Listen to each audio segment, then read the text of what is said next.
Jejak di balik kabut. Karya Singgi Hadi Mintarja. Jilid 25. Namun Raden Sutawijaya pun menyahut, "Kau aku beri kesempatan untuk menemui kawan-kawanmu yang masih bersembunyi. Katakan kepada mereka, bahwa mereka akan diperlakukan wajar oleh para prajurit Pajang. Tetapi jika mereka tidak segera datang, sementara kami menjadi sangat buruk, maka tidak akan ada kesempatan untuk melarikan diri. Meskipun malam turun, semua jalan akan tertutup. Bahkan dinding yang melingkari padukuhan ini pun akan diawasi dari sejengkal ke sejengkal." Orang itu termangu-mangu sejenak. Namun Raden Sutawijaya pun mengulanginya, "Pergi kepada kawan-kawanmu. Katakan kepada mereka, bahwa ini adalah kesempatan terakhir sampai saatnya kami bergerak. Malam nanti, padukuhan ini harus sudah bersih." Orang itu mengangguk kecil. Meskipun dengan agak ragu, ia pun kemudian meninggalkan Banjar untuk mencari kawan-kawan. Ternyata orang itu berhasil membujuk sekelompok pengikut Haryawisaka untuk datang menyerah di Banjar. Ketika kemudian malam turun, maka Raden Sutawijaya, Pangeran Benawa dan Paksi bersama Ki Lurah Sanggabaya telah menggerakkan lagi pasukannya untuk membersihkan padukuhan itu. Dengan obor di tangan, mereka menyisiri setiap jengkal tanah. Selain mereka membersihkan padukuhan itu dari sisa-sisa para pengikut Haryawisaka yang masih bersembunyi, maka mereka pun mencari kawan-kawan mereka yang terluka parah dan terbunuh untuk dibawa ke rumah Ki Bekel. Para prajurit itu pun telah menyertakan pula para pengikut Haryawisaka yang menyerah untuk mengumpulkan kawan-kawan mereka dan membawanya ke Banjar. Ternyata para prajurit Pajang itu masih menemukan beberapa orang pengikut Haryawisaka yang berusaha bersembunyi. Bahkan ada di antara mereka yang bersembunyi di atas dahan-dahan kayu. Seorang di antara mereka mencoba untuk melayang dengan pelepah kelapa sebagaimana pernah didengarnya dongeng naik pelepah kelapa. Tetapi orang itu telah terjatuh menghunjam di tanah dan mati seketika. Malam itu Raden Sutawijaya, Pangeran Benawa, Paksi dan Ki Lurah Sanggabaya telah membersihkan padukuhan itu dan menawan sisa-sisa para pengikut Haryawisaka. Memang ada di antara mereka yang berhasil menyusup keluar dan melarikan diri. Namun jumlahnya hanya kecil sekali dibandingkan dengan jumlah mereka seluruhnya. Namun dalam pada itu, Raden Sutawijaya tidak menjadi lengah.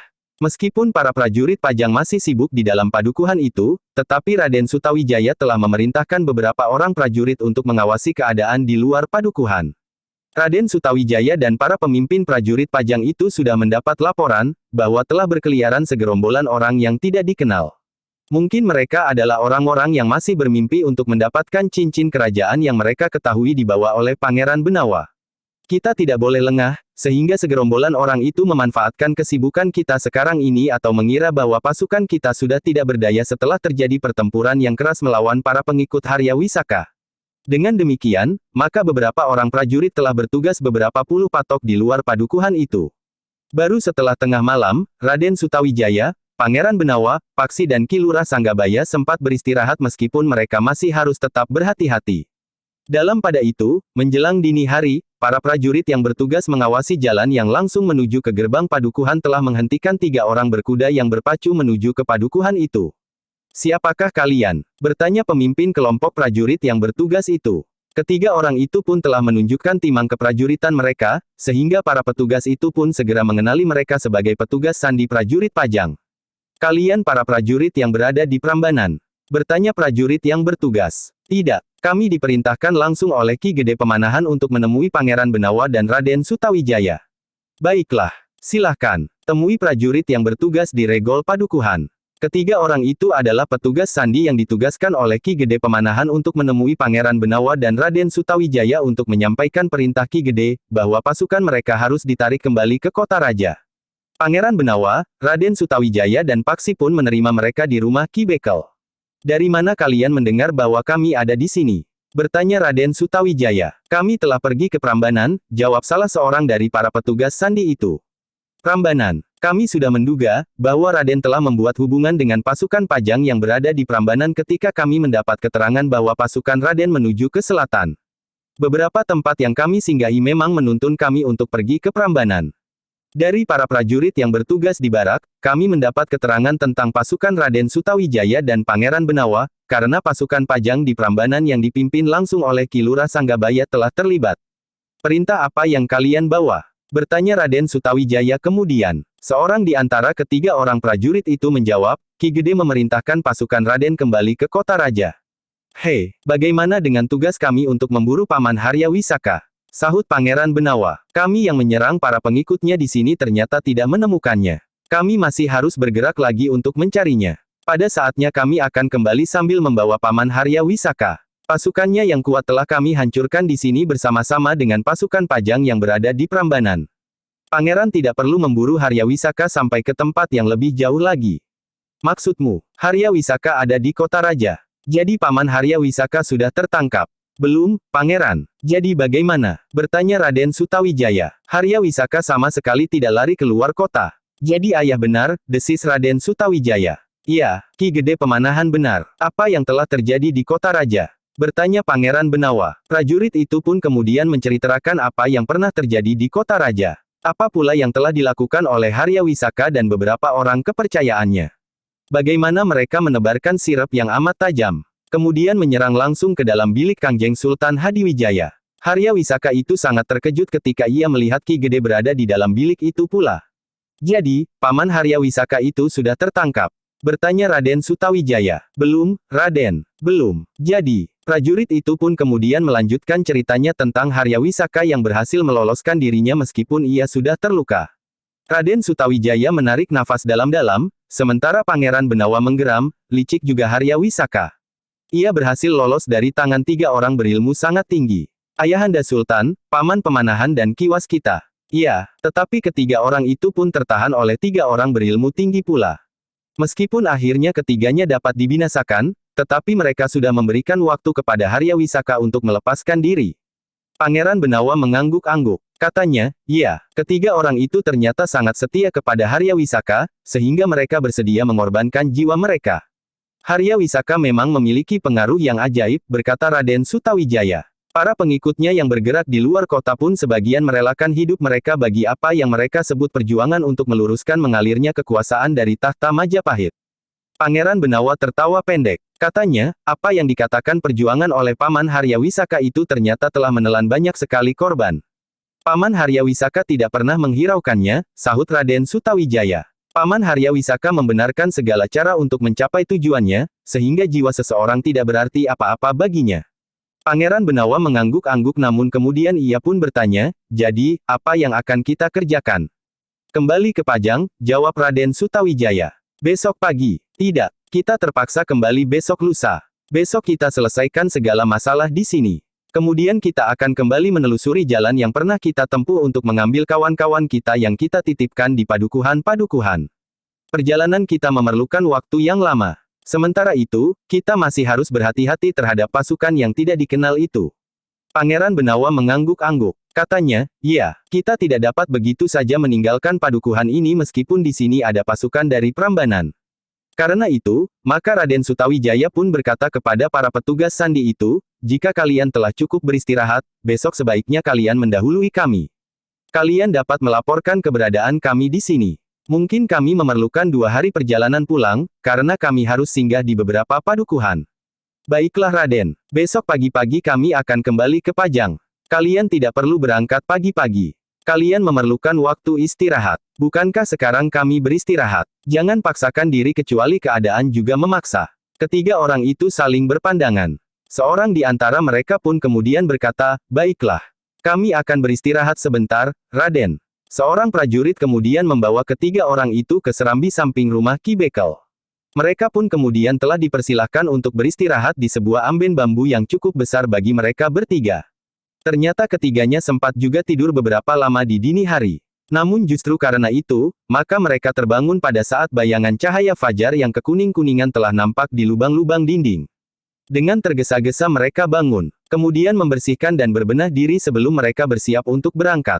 Kalian belum cukup beristirahat, berkata Raden Sutawijaya yang juga sudah duduk di peringgitan sambil minum minuman hangat bersama Pangeran Benawa dan Paksi.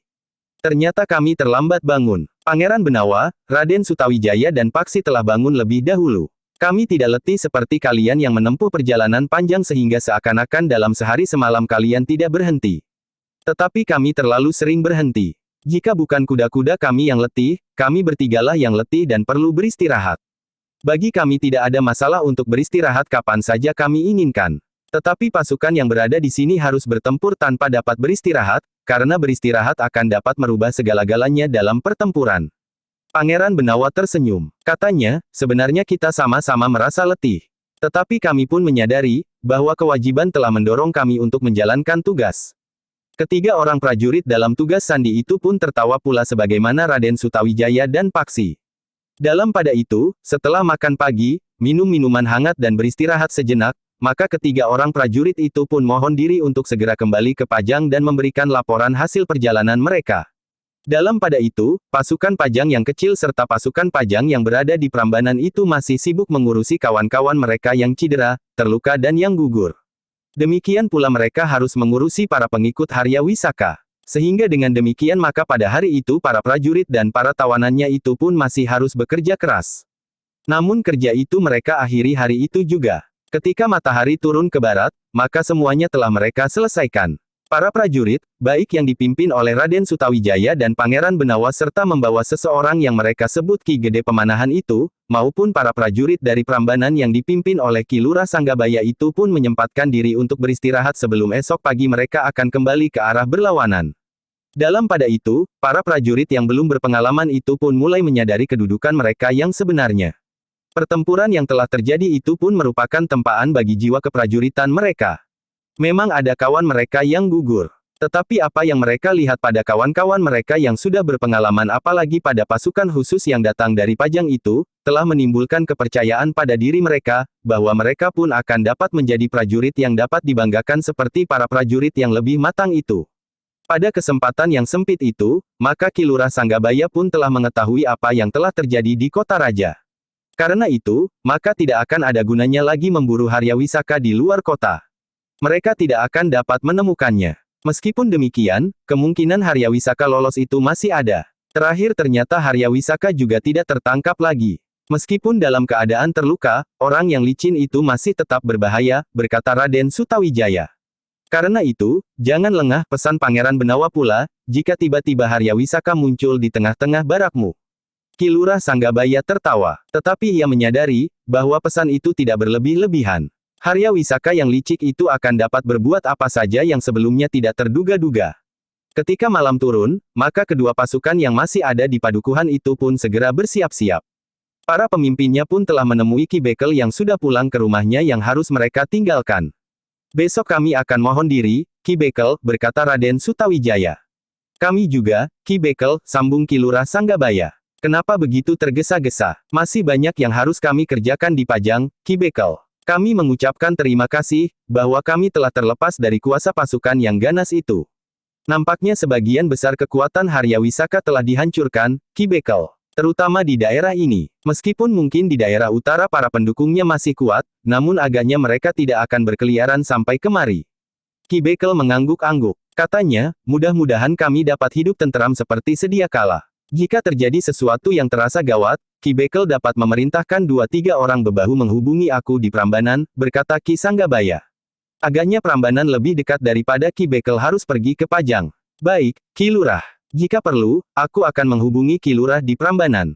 Malam itu, para bebahu pun telah mengucapkan terima kasih dan selamat jalan pula kepada para pemimpin pasukan yang akan kembali sebagian ke Pajang dan sebagian lagi ke Prambanan. Pasukan yang ke Prambanan yang lebih besar dari pasukan yang akan kembali ke Pajang, akan membawa para tawanan dalam keadaan terikat tangannya.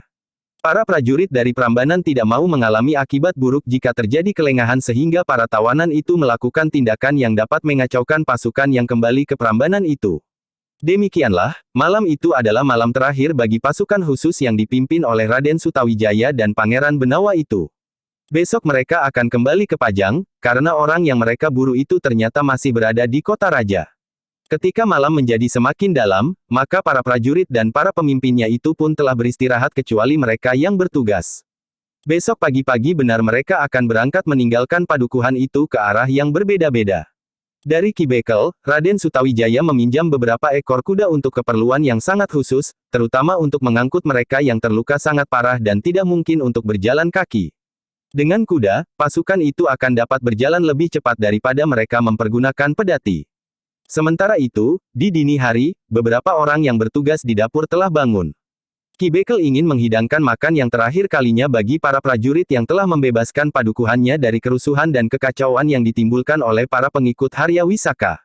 Karena itu, maka Ki Bekel telah menugaskan beberapa orang menyediakan makan yang khusus. Beberapa ekor kambing telah disembelih di samping ikan yang ditangkap dengan mengeringkan 2 buah belumbang milik Ki Bekel. Beberapa kepis ikan gurame dan tambra, ikan mas dan bader. Sebelum terang tanah, semuanya harus sudah masak, berkata Ki Bekel kepada orang-orang yang ditugaskan menyediakan makanan pagi bagi para prajurit yang akan meninggalkan padukuhan itu. Ketika para prajurit terbangun, maka mereka tersentak oleh bau yang sedap yang menyengat hidung mereka. Beberapa orang prajurit justru merasa perutnya tiba-tiba menjadi lapar. Marilah kita segera mandi. Bau itu tidak tertahankan lagi. Siapa yang lebih cepat mandi dan berbenah diri, maka ia akan makan mendahului yang lain. Siapa yang lambat, mungkin tidak akan mendapat bagian lagi. Tetapi seorang prajurit yang lain menyahut, aku tidak akan mandi. Aku akan mencuci muka, langsung pergi ke dapur. Terdengar kawan-kawan tertawa. Seorang berkata, hei, pemalas. Jika kau masuk ke dapur, kau tentu akan diusir. Ki Bekel sendiri menunggui orangnya yang sedang masak. Hei, yang terdengar adalah suara tertawa. Demikianlah, maka para pemimpin kelompok pun segera memerintahkan pasukan masing-masing untuk segera bersiap. Ki Lurah Sanggabaya memerintahkan untuk berangkat meninggalkan padukuhan itu sebelum matahari naik. Ketika langit kemudian menjadi merah, maka nasi dan lauk serta sayurnya pun telah siap. Ki Bekel pun kemudian menemui Raden Sutawijaya, Pangeran Benawa dan Ki Lurah Sanggabaya untuk mempersilahkan para prajurit itu makan. Nasi, lauk serta sayurnya telah kami sediakan di beberapa tempat. Di pendapa, di ruang dalam. Terima kasih, Ki Bekel, jawab Raden Sutawijaya yang kemudian memerintahkan para prajurit untuk makan pagi, kecuali yang bertugas. Suasananya terasa menjadi gembira. Di sana-sini terdengar gurau dan kelakar yang segar, disusul oleh suara tertawa yang meledak. Sementara itu, yang lain sama sekali tidak menghiraukannya. Mereka lebih sibuk dengan daging kambing dan ikan gurame bakar. Bahkan mereka yang terluka pun dapat melupakan perasaan nyeri yang menggigit. Hei, kau tidak boleh makan daging kambing sebelum lukamu sembuh, desis seorang prajurit. Aku makan mangut lele. Juga tidak boleh. Ikan air akan dapat membuat luka-lukamu gatal dan semakin parah. Jika aku harus mati karena luka-lukaku, aku tidak akan menyesal setelah aku makan daging kambing dan mangut lele. Terdengar suara tertawa berkepanjangan. Menjelang matahari terbit, maka kedua pasukan itu pun sudah bersiap. Mereka yang semula bertugas sudah berada di dapur untuk makan pagi. Sedangkan sekelompok prajurit yang lain menggantikan tugas mereka di gerbang padukuhan. Sejenak kemudian, maka semuanya pun telah bersiap. Para prajurit yang baru saja makan, masih berada di dapur. Mereka masih beristirahat sejenak sebelum berangkat menempuh perjalanan panjang, agar lambung mereka tidak terasa sakit. Tepat pada saat matahari terbit, maka kedua pasukan pun segera meninggalkan padukuhan itu. Pasukan yang besar bersama para tawanan pergi ke Prambanan, sementara pasukan yang lebih kecil yang dipimpin oleh Raden Sutawijaya, Pangeran Benawa dan Paksi berjalan menuju ke Pajang.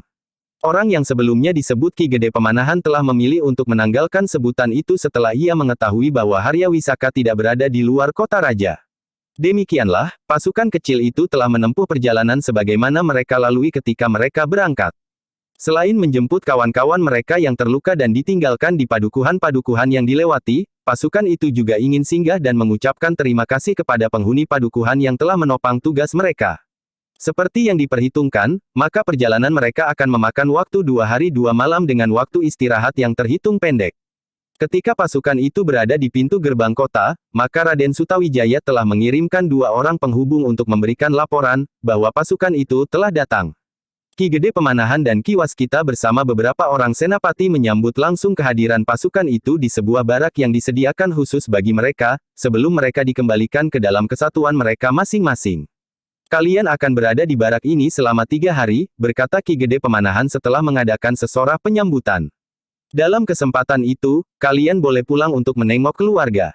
Tetapi baru setelah itu, kalian mendapat waktu beristirahat sepekan. Namun sebelum kalian menengok keluarga kalian, lebih dahulu keluarga mereka yang gugur di dalam tugas akan mendapat pemberitahuan dan diundang untuk bertemu langsung dengan aku sendiri. Para prajurit itu pun mengangguk-angguk.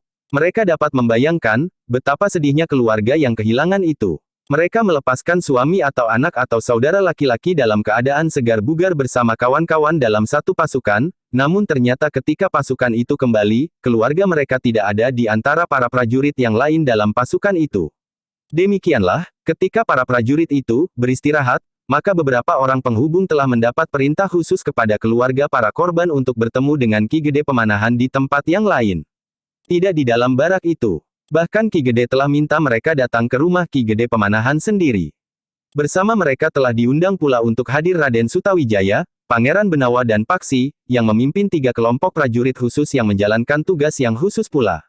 Aku persilahkan mereka datang besok pagi, berkata Ki Gede Pemanahan kepada para penghubung. Menjelang pertemuan itu, Paksi merasa sangat gelisah. Ia harus menyaksikan betapa mereka yang hadir itu akan menumpahkan kesedihan. Betapapun tabahnya hati mereka, tetapi mereka tentu akan merasa kehilangan sesuatu yang sangat berharga.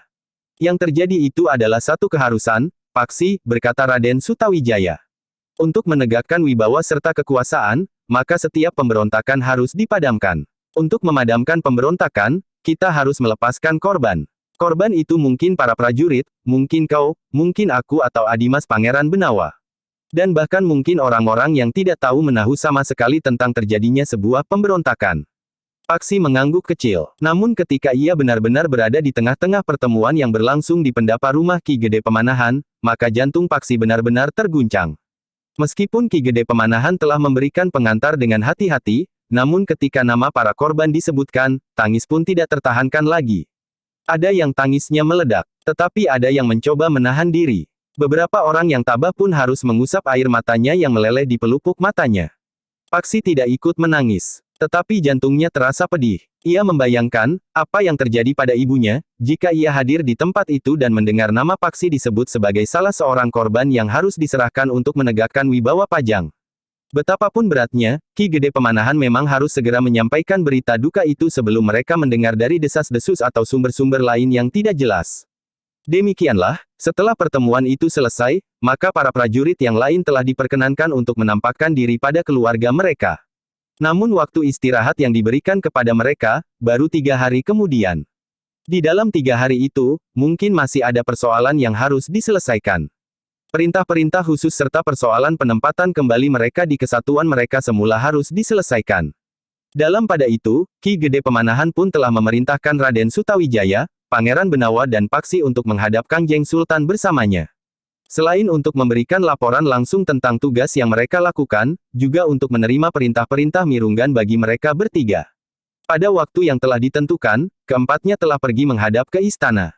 Kangjeng Sultan memang sudah siap menerima mereka, sehingga keempat orang itu pun langsung diterima di Paseban Dalam. Aku ingin mengucapkan terima kasih kepada kalian. Kalian telah mengemban tugas dengan sepenuh hati dan bahkan mempertaruhkan nyawa kalian untuk menegakkan wibawa Pajang. Raden Sutawijaya, Pangeran Benawa dan Paksi masih menundukkan kepala mereka. Sementara Kangjeng Sultan pun berkata, namun ternyata orang yang kalian cari itu masih berada di kota raja sebagaimana perhitungan Kakang Pemanahan. Bahkan Haryawisaka itu telah datang sendiri ke istana ini. Namun kamilah yang gagal untuk menangkapnya. Ternyata kemampuan orang-orang tua ini masih juga dalam keterbatasan. Pangeran Benawalah yang kemudian bertanya, bukankah Haryawisaka itu terluka? Iya, kami telah berusaha memburunya. Tetapi kami telah gagal pula. Kami tidak dapat menemukan Haryawisaka. Ayahanda, berkata Raden Sutawijaya kemudian, jika saja belum menemukannya. Mudah-mudahan Paman Haryawisaka masih berada di kota raja. Kangjeng Sultan Hadiwijaya termangu-mangu sejenak. Namun kemudian ia pun berkata, kita tidak akan dapat menemukannya. Kenapa, Ayahanda? Bertanya Raden Sutawijaya dan Pangeran Benawa hampir bersamaan. Haryawisaka telah meninggal. Meninggal. Ya, Kangjeng Sultan mengangguk-angguk, lukanya terlalu parah. Meskipun ia berhasil melarikan diri, tetapi darahnya terlalu banyak mengalir, sehingga Haryawisaka tidak dapat bertahan lagi. Dari mana Ayahanda tahu bahwa Paman Haryawisaka sudah meninggal? Seorang petugas sandi berhasil mencium upacara sederhana pemakamannya. Petugas sandi itu melihat istri Haryawisaka menangisinya saat tubuhnya dimasukkan ke dalam kubur dan yang kemudian ditimbun dengan tanah. Petugas sandi itu dengan cepat melaporkan kehadiran istri Haryawisaka. Perempuan itu ikut bersalah karena ia telah berusaha membebaskan suaminya dari penjara dan yang kemudian ternyata berhasil. Perempuan itu kemudian tertangkap. Kangjeng Sultan menggeleng. Katanya, ketika sekelompok prajurit datang menyergap, kuburan itu sudah sepi. Tidak ada seorang pun yang tinggal. Petugas sandi itu pun tidak tahu, kemana mereka pergi. Pangeran Benawa menarik nafas dalam-dalam. Katanya, licin juga mereka. Tetapi menurut Ayahanda, apakah sepeninggal Haryawisaka, perlawanan para pengikutnya akan berhenti? Jika tidak ada orang kuat yang tampil, perlawanan mereka memang akan berhenti. Para pengikut Haryawisaka yang berada di sisi selatan menurut laporan telah kalian hancurkan. Tetapi masih ada pengikut Haryawisaka di sisi utara yang cukup besar. Meskipun demikian, tanpa Harya Wisaka, mereka tidak akan bergerak lagi. Belum tentu, Ayahanda, sahut Pangeran Benawa. Para pembantu Harya Wisaka yang sudah terlanjur basah tidak akan dengan mudah menyerah. Mereka tidak akan bersedia menyerahkan kedua pergelangan tangan mereka untuk diikat. Aku mengerti, berkata Kangjeng Sultan. Tetapi perjuangan mereka akan terpecah-pecah. Kecuali jika tampil seseorang yang mampu mengikat mereka menjadi satu kesatuan yang utuh. Pangeran Benawa mengangguk-angguk. Tetapi Pangeran Benawa tidak bertanya lebih jauh. Raden Sutawijayalah yang kemudian bertanya, apakah dengan demikian berarti bahwa penjagaan di jalan-jalan keluar kota raja telah terbuka? Tidak, kami tidak akan membiarkan para pengikutnya yang ada di kota raja melarikan diri keluar atau sebaliknya yang berada di luar kemudian justru masuk ke dalam. Terutama istri Harya Wisaka itu sendiri. Pangeran Benawa menarik nafas dalam-dalam.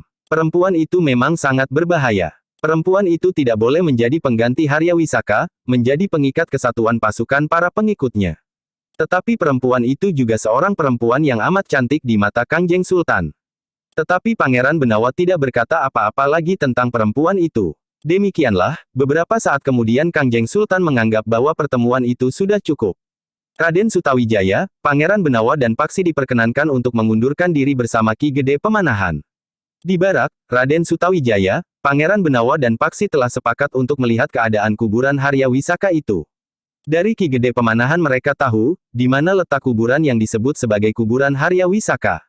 Paman adalah orang yang sangat licik, berkata Raden Sutawijaya. Apakah kita percaya begitu saja, bahwa yang dikubur itu Paman Harya Wisaka? Lalu, maksud Kakang Mas, nanti malam kita akan melihatnya. Maksud Kakang Mas kita akan membongkar kubur itu. Iya, mumpung belum terlalu lama, kita masih akan dapat mengenali tubuh yang terkubur itu, seandainya benar Paman Harya Wisaka. Nampaknya Ki Gede Pemanahan juga meragukannya. Dari sikap dan kata-katanya, Ki Gede menduga, bahwa yang dikuburkan itu tentu bukan Harya Wisaka, berkata Paksi kemudian. Iya, karena itu, kita benar-benar akan membongkarnya. Pangeran Benawa mengangguk-angguk. Katanya, baiklah. Tetapi apakah tidak akan ada orang yang mengamati kuburan itu? Jika kuburan itu benar-benar kuburan Harya Wisaka, tentu akan ada pengikutnya yang menungguinya. Jika bukan, mereka tidak akan menganggap perlu untuk mengawasinya. Belum tentu. Mungkin mereka pun memperhitungkan kemungkinan bahwa kuburan itu akan dibongkar. Memang mungkin. Karena itu, kita harus berhati-hati, desis Raden Sutawijaya kemudian. Ketika kemudian malam turun, ketiga orang itu pun benar-benar mencari kuburan Harya Wisaka sebagaimana dikatakan oleh Ki Gede Pemanahan. Kuburan itu berada di kuburan tua di pinggir sebuah sungai kecil. Beberapa batang pohon besar tumbuh di sekitar kuburan tua itu, sehingga suasananya memang agak menyeramkan. Tetapi ketiga orang itu tidak mengurungkan niatnya. Mereka menuruni tebing sungai kecil yang agak curam itu. Kemudian menyeberang dan memanjat naik di sisi seberang. Kita harus berhati-hati, apakah ada orang yang mengawasi kuburan itu atau tidak, desis Raden Sutawijaya. Ketiganya telah mengeterapkan Aji Sapta Pangrungu dan Sapta Pandulu. Mereka dapat melihat dengan lebih terang dan mendengar lebih jelas. Namun ketiganya sepakat, bahwa tidak ada orang di kuburan itu. Demikianlah, maka mereka pun telah berusaha menemukan kuburan yang disebut kuburan Harya Wisaka itu. Tentu inilah kuburan itu, desis Raden Sutawijaya. Iya, di dekat sebatang pohon cangkring tua ini, sahut Paksi. Kita akan membongkarnya. Iya, sahut Raden Sutawijaya dengan tegas. Ketiga orang itu memang sudah membawa cangkul yang akan mereka pergunakan untuk menggali kuburan itu.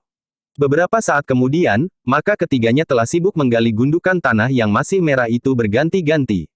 Hati-hati, jangan melukai sosok mayat yang ada di dalamnya, siapapun orangnya. Ketika mereka sampai pada potongan-potongan bambu yang melintang di atas tubuh yang terkubur itu, ketiga orang yang menggali kubur itu pun menjadi semakin berhati-hati. Memang terdapat sosok mayat di kuburan itu. Tetapi ketiganya segera meyakini, bahwa sosok tubuh yang terbujur itu bukan Harya Wisaka. Meskipun mayat itu sudah hampir rusak, tetapi ketiganya pun segera memastikan, bahwa tubuh itu terlalu besar dan terlalu panjang. Meskipun ketiganya tidak menyalakan obor, tetapi Aji Sapta Pandulu yang mereka terapkan membantu mereka melihat dengan jelas wajah orang yang terbujur itu. Apalagi orang itu sama sekali tidak terluka di tubuhnya. Mayat siapakah ini? Desis Pangeran Benawa. Apakah mereka sengaja mengorbankan seseorang, atau kebetulan seseorang telah meninggal? Pangeran Benawa menggelengkan kepalanya. Katanya, mudah-mudahan orang ini memang sudah meninggal. Kemudian menimbulkan gagasan untuk menyebut mayat itu adalah Harya Wisaka. Dengan demikian mereka berharap, bahwa Harya Wisaka tidak akan dikejar-kejar lagi. Satu usaha untuk menghilangkan jejak, gumam Paksi. Cara yang cerdik dan licik sekaligus. Ketiganya pun kemudian sepakat untuk menimbun kembali kuburan itu. Mengembalikan sebagaimana sedia kala tanpa menimbulkan kecurigaan. Mereka pun kemudian menyingkirkan cangkul mereka jauh-jauh. Baru kemudian mereka pun membersihkan tubuh mereka di sungai di sebelah kuburan itu. Namun itu belum cukup. Ketiganya pun segera kembali ke barak untuk berganti pakaian. Di luar pengetahuan para prajurit, ketiganya pun telah berada di dalam barak itu. Tidak seorang pun yang mengetahui bahwa ketiganya telah keluar dari barak, menggali kuburan dan kembali ke dalam bilik mereka masing-masing. Namun mereka pun telah sepakat, esok pagi-pagi mereka akan pergi menghadap Ki Gede Pemanahan untuk memberikan laporan bahwa yang dikubur itu sama sekali bukan Harya Wisaka. Laporan itu tidak mengejutkan Ki Gede Pemanahan. Ketika Raden Sutawijaya menceritakan apa yang dikerjakannya bersama Pangeran Benawa dan Paksi, maka Ki Gede Pemanahan pun berkata, yang kalian kerjakan telah memastikan dugaanku. Itulah sebabnya maka penjagaan di sekeliling kota ini tidak mengendor meskipun diberitakan bahwa Harya Wisaka telah meninggal. Penjagaan ini kami nyatakan ditujukan kepada para pengikut Harya Wisaka dan terutama istri Harya Wisaka itu. Selanjutnya apa yang harus kami lakukan, Ayah? Bertanya Raden Sutawijaya. Aku akan memberikan pernyataan, bahwa aku akan pergi membuktikan keberadaan kuburan Harya Wisaka itu. Maksud Ayah akan pergi ke kuburan tua itu, ya. Mudah-mudahan ada pengikut Harya Wisaka yang melihat kehadiranku. Aku harus bersikap seakan-akan aku mempercayainya bahwa Harya Wisaka memang sudah meninggal.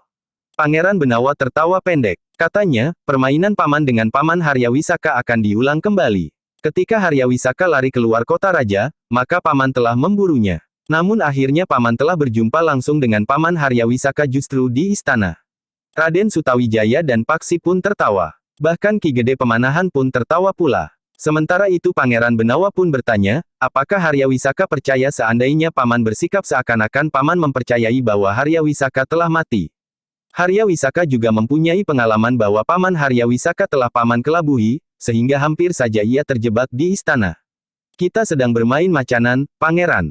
Jika aku berhasil, maka aku akan dapat menangkap macannya. Tetapi jika macan itu lebih cerdik dan kuat, maka orang-orangku akan diterkamnya seorang demi seorang, sehingga akhirnya aku harus menyerah.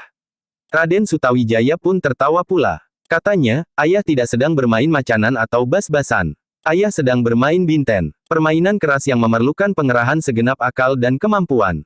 Bahkan kekuatan tenaga dan ilmu. Ki Gede Pemanahan mengangguk-angguk. Katanya, iya, permainan ini adalah permainan yang keras. Nah, Sutawijaya, Pangeran Benawa dan Paksi, besok kita pergi ke kuburan itu. Aku akan membawa sekelompok prajurit. Sebelumnya sekelompok prajurit yang lain harus membersihkan kuburan tua itu dari para pengikut Harya Wisaka. Kemudian menjaga agar kehadiranku tidak diganggu oleh para pengikut Harya Wisaka itu.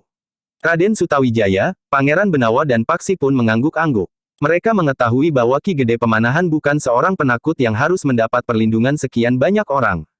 Tetapi gelar itu dibuat untuk memancing agar para pengikut Harya Wisaka mengetahui, setidak-tidaknya 1-2 orang petugas sandinya, bahwa Ki Gede membuktikan keberadaan makam Harya Wisaka di kuburan tua itu. Ketika Raden Sutawijaya, Pangeran Benawa dan Paksi kembali ke barak, mereka sempat meragukan rencana Ki Gede Pemanahan. Bukan karena rencana itu merupakan rencana yang bodoh, tetapi mereka sadari bahwa permainan itu telah saling menguji ketajaman Panggraita masing-masing. Tetapi Raden Sutawijaya, Pangeran Benawa dan Paksi menduga, bahwa Harya Wisaka pun tidak mudah dikelabuhi. Karena itu, maka untuk menemukannya, jalan lain adalah mengerahkan pasukan sandi di samping penjagaan yang semakin diperkuat. Tetapi ketiganya tidak mencegah rencana Ki Gede Pemanahan sebagai salah satu usaha untuk membuat Harya Wisaka lengah, sebagaimana pernyataan bahwa Harya Wisaka sudah mati dan dikuburkan di kuburan tua itu, ditangisi oleh istrinya serta beberapa orang pengikutnya yang setia. Meskipun demikian, Ki Gede Pemanahan pun menyadari sepenuhnya, bahwa yang dilakukannya itu tidak pasti akan berhasil sebagaimana diinginkannya. Ki Gede pun menyadari bahwa yang dilakukannya itu bahkan justru ditertawakan oleh Harya Wisaka sebagaimana Ki Gede Pemanahan menertawakan permainan Harya Wisaka. Demikianlah, seperti yang direncanakan, di keesokan harinya, Ki Gede Pemanahan telah bersiap untuk pergi ke kuburan tua itu.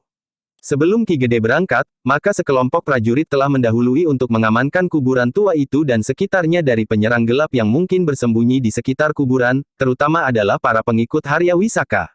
Kesibukan itu ternyata memang berhasil menarik perhatian beberapa orang pengikut Harya Wisaka yang berkeliaran di kota raja. Demikian mereka melihat kesibukan itu, maka mereka pun segera mengamati apa yang akan terjadi. Mereka pun akhirnya mengetahui, bahwa Ki Gede Pemanahan akan pergi ke kuburan tua itu untuk membuktikan, apakah Arya Wisaka benar-benar telah dikubur di kuburan itu. Karena itu, maka jaringan sandi mereka pun segera bergerak, sehingga pagi itu juga, Arya Wisaka yang dipersembunyiannya dalam keadaan luka cukup parah, memerintahkan para petugas sandinya untuk mengamati apa yang akan dilakukan oleh Ki Gede Pemanahan itu. Jika ada usaha untuk membongkar kuburan itu, kalian harus berusaha untuk menimbulkan kekacauan. Jika pengamanan di kuburan itu terlalu kuat, kalian dapat melakukannya di tempat lain yang tidak jauh dari kuburan itu. Kalian dapat membakar Banjar Padukuhan atau menyerang pintu gerbang sebelah barat yang terletak tidak jauh dari kuburan tua itu. Para pengikut Arya Wisaka yang setia pun segera menempatkan diri.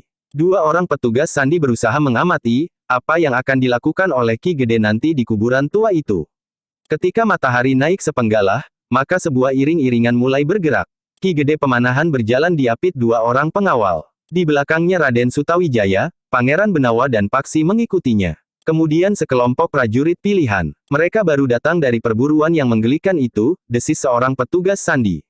Jangan bodoh. Kau kira Pemanahan mudah dikelabuhi. Kau kira Pemanahan benar-benar berada di dalam pasukan yang memburu Arya Wisaka keluar kota raja. Aku tahu, tetapi Raden Sutawijaya dan Pangeran Benawa benar-benar melakukan perburuan yang bodoh itu. Kau yang bodoh. Gerakan itu perlu dilakukan untuk menjawab muslihat Arya Wisaka. Bukankah Arya Wisaka sendiri hampir saja terjebak di istana? Petugas sandi itu tidak menjawab. Apa yang diketahuinya memang tidak sebanyak apa yang diketahui oleh kawannya, seorang petugas yang lebih dekat dengan para pemimpin di lingkungan para pengikut Arya Wisaka. Petugas sandi yang lebih banyak mengetahui itu pun kemudian berdesis, kita akan melihat, apakah Pemanahan itu cukup berhati-hati dan cukup cerdik untuk menggali kuburan itu. Kawannya mengangguk-angguk. Namun petugas sandi yang lebih banyak mengetahui itu pun berkata, tetapi kau pun harus berhati-hati.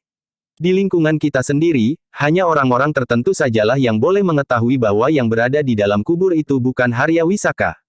Kenapa lingkungan kita sendiri tidak boleh mengetahuinya apa yang sebenarnya terjadi atas Arya Wisaka? Apakah kita yakin, bahwa kesetiaan kawan-kawan kita dapat dipercaya sepenuhnya? Apakah kau tahu sebatas mana mulut itu dapat disumbat? Kawannya itu mengangguk-angguk. Katanya, ya, aku tahu. Kita, para petugas sandi nampaknya sudah mendapat tempat lahir dan batin. Kita yakini apa yang kita perjuangkan. Tetapi ada pula para pengikut Arya Wisaka yang tidak tahu pasti tujuan perjuangannya. Mereka itulah yang berbahaya. Kawannya mengangguk-angguk. Katanya, orang-orang yang demikian itu sebaiknya disingkirkan saja dari lingkungan kita. Kita memerlukan mereka, tentu saja dalam batas-batas tertentu. Kawannya tidak menjawab. Perhatiannya tertuju kepada iring-iringan yang memasuki kuburan tua. Beruntunglah mereka, bahwa selain para pengawal, beberapa orang ikut melihat pula. Mereka ingin tahu, apa yang akan dilakukan oleh Panglima Perang Pajang itu. Dengan demikian, maka para petugas sandi itu dapat membaurkan diri dengan orang-orang yang ikut berkerumun di kuburan tua itu. Namun mereka tidak dapat mendekat. Para prajurit yang menjaga kuburan itu memaksa orang-orang yang ingin tahu itu berada pada jarak tertentu dengan Ki Gede Pemanahan. Para petugas sandi yang dikirim oleh Arya Wisaka itu pun dapat ikut menyaksikan dengan jelas, apa yang dilakukan oleh Ki Gede Pemanahan di kuburan tua itu. Jika Ki Gede memerintahkan membongkar kuburan itu, maka para petugas sandi itu harus segera memberikan isyarat kepada para pengikut Arya Wisaka yang siap untuk menimbulkan kekacauan sehingga niat Ki Gede Pemanahan itu menjadi batal.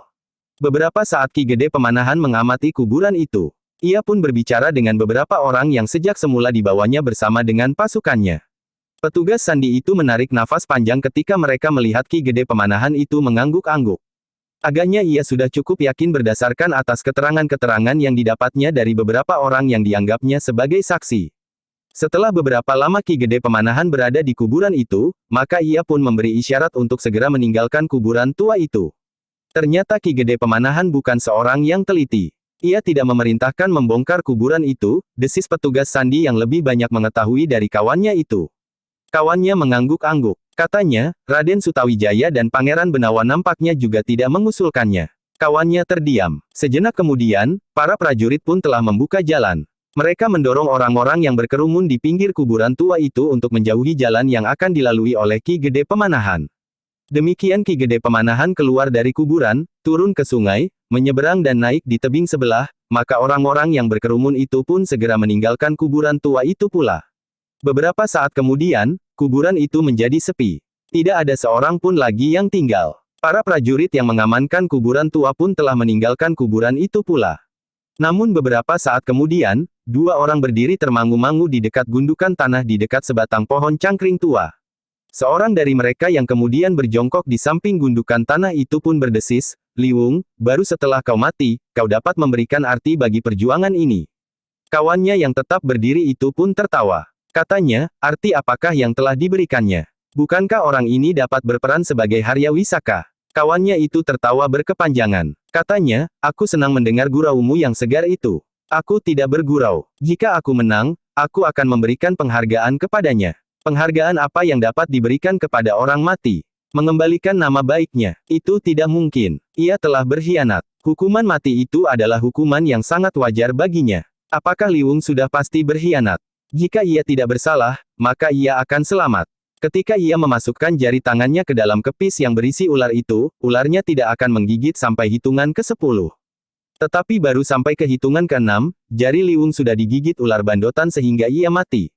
Aku tidak sependapat dengan cara Ki Lebdasarana menentukan apakah seseorang bersalah atau tidak.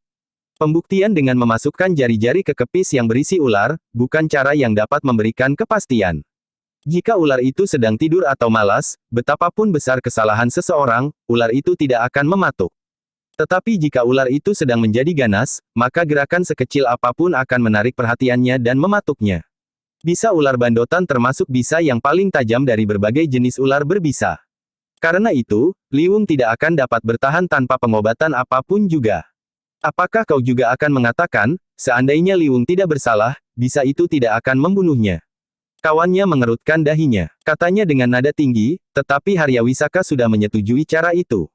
Harya Wisaka yang terluka parah itu tidak sempat membuat pertimbangan yang jernih, sehingga dengan mudah ia menyetujui saja pendapat orang yang sedang merawatnya itu.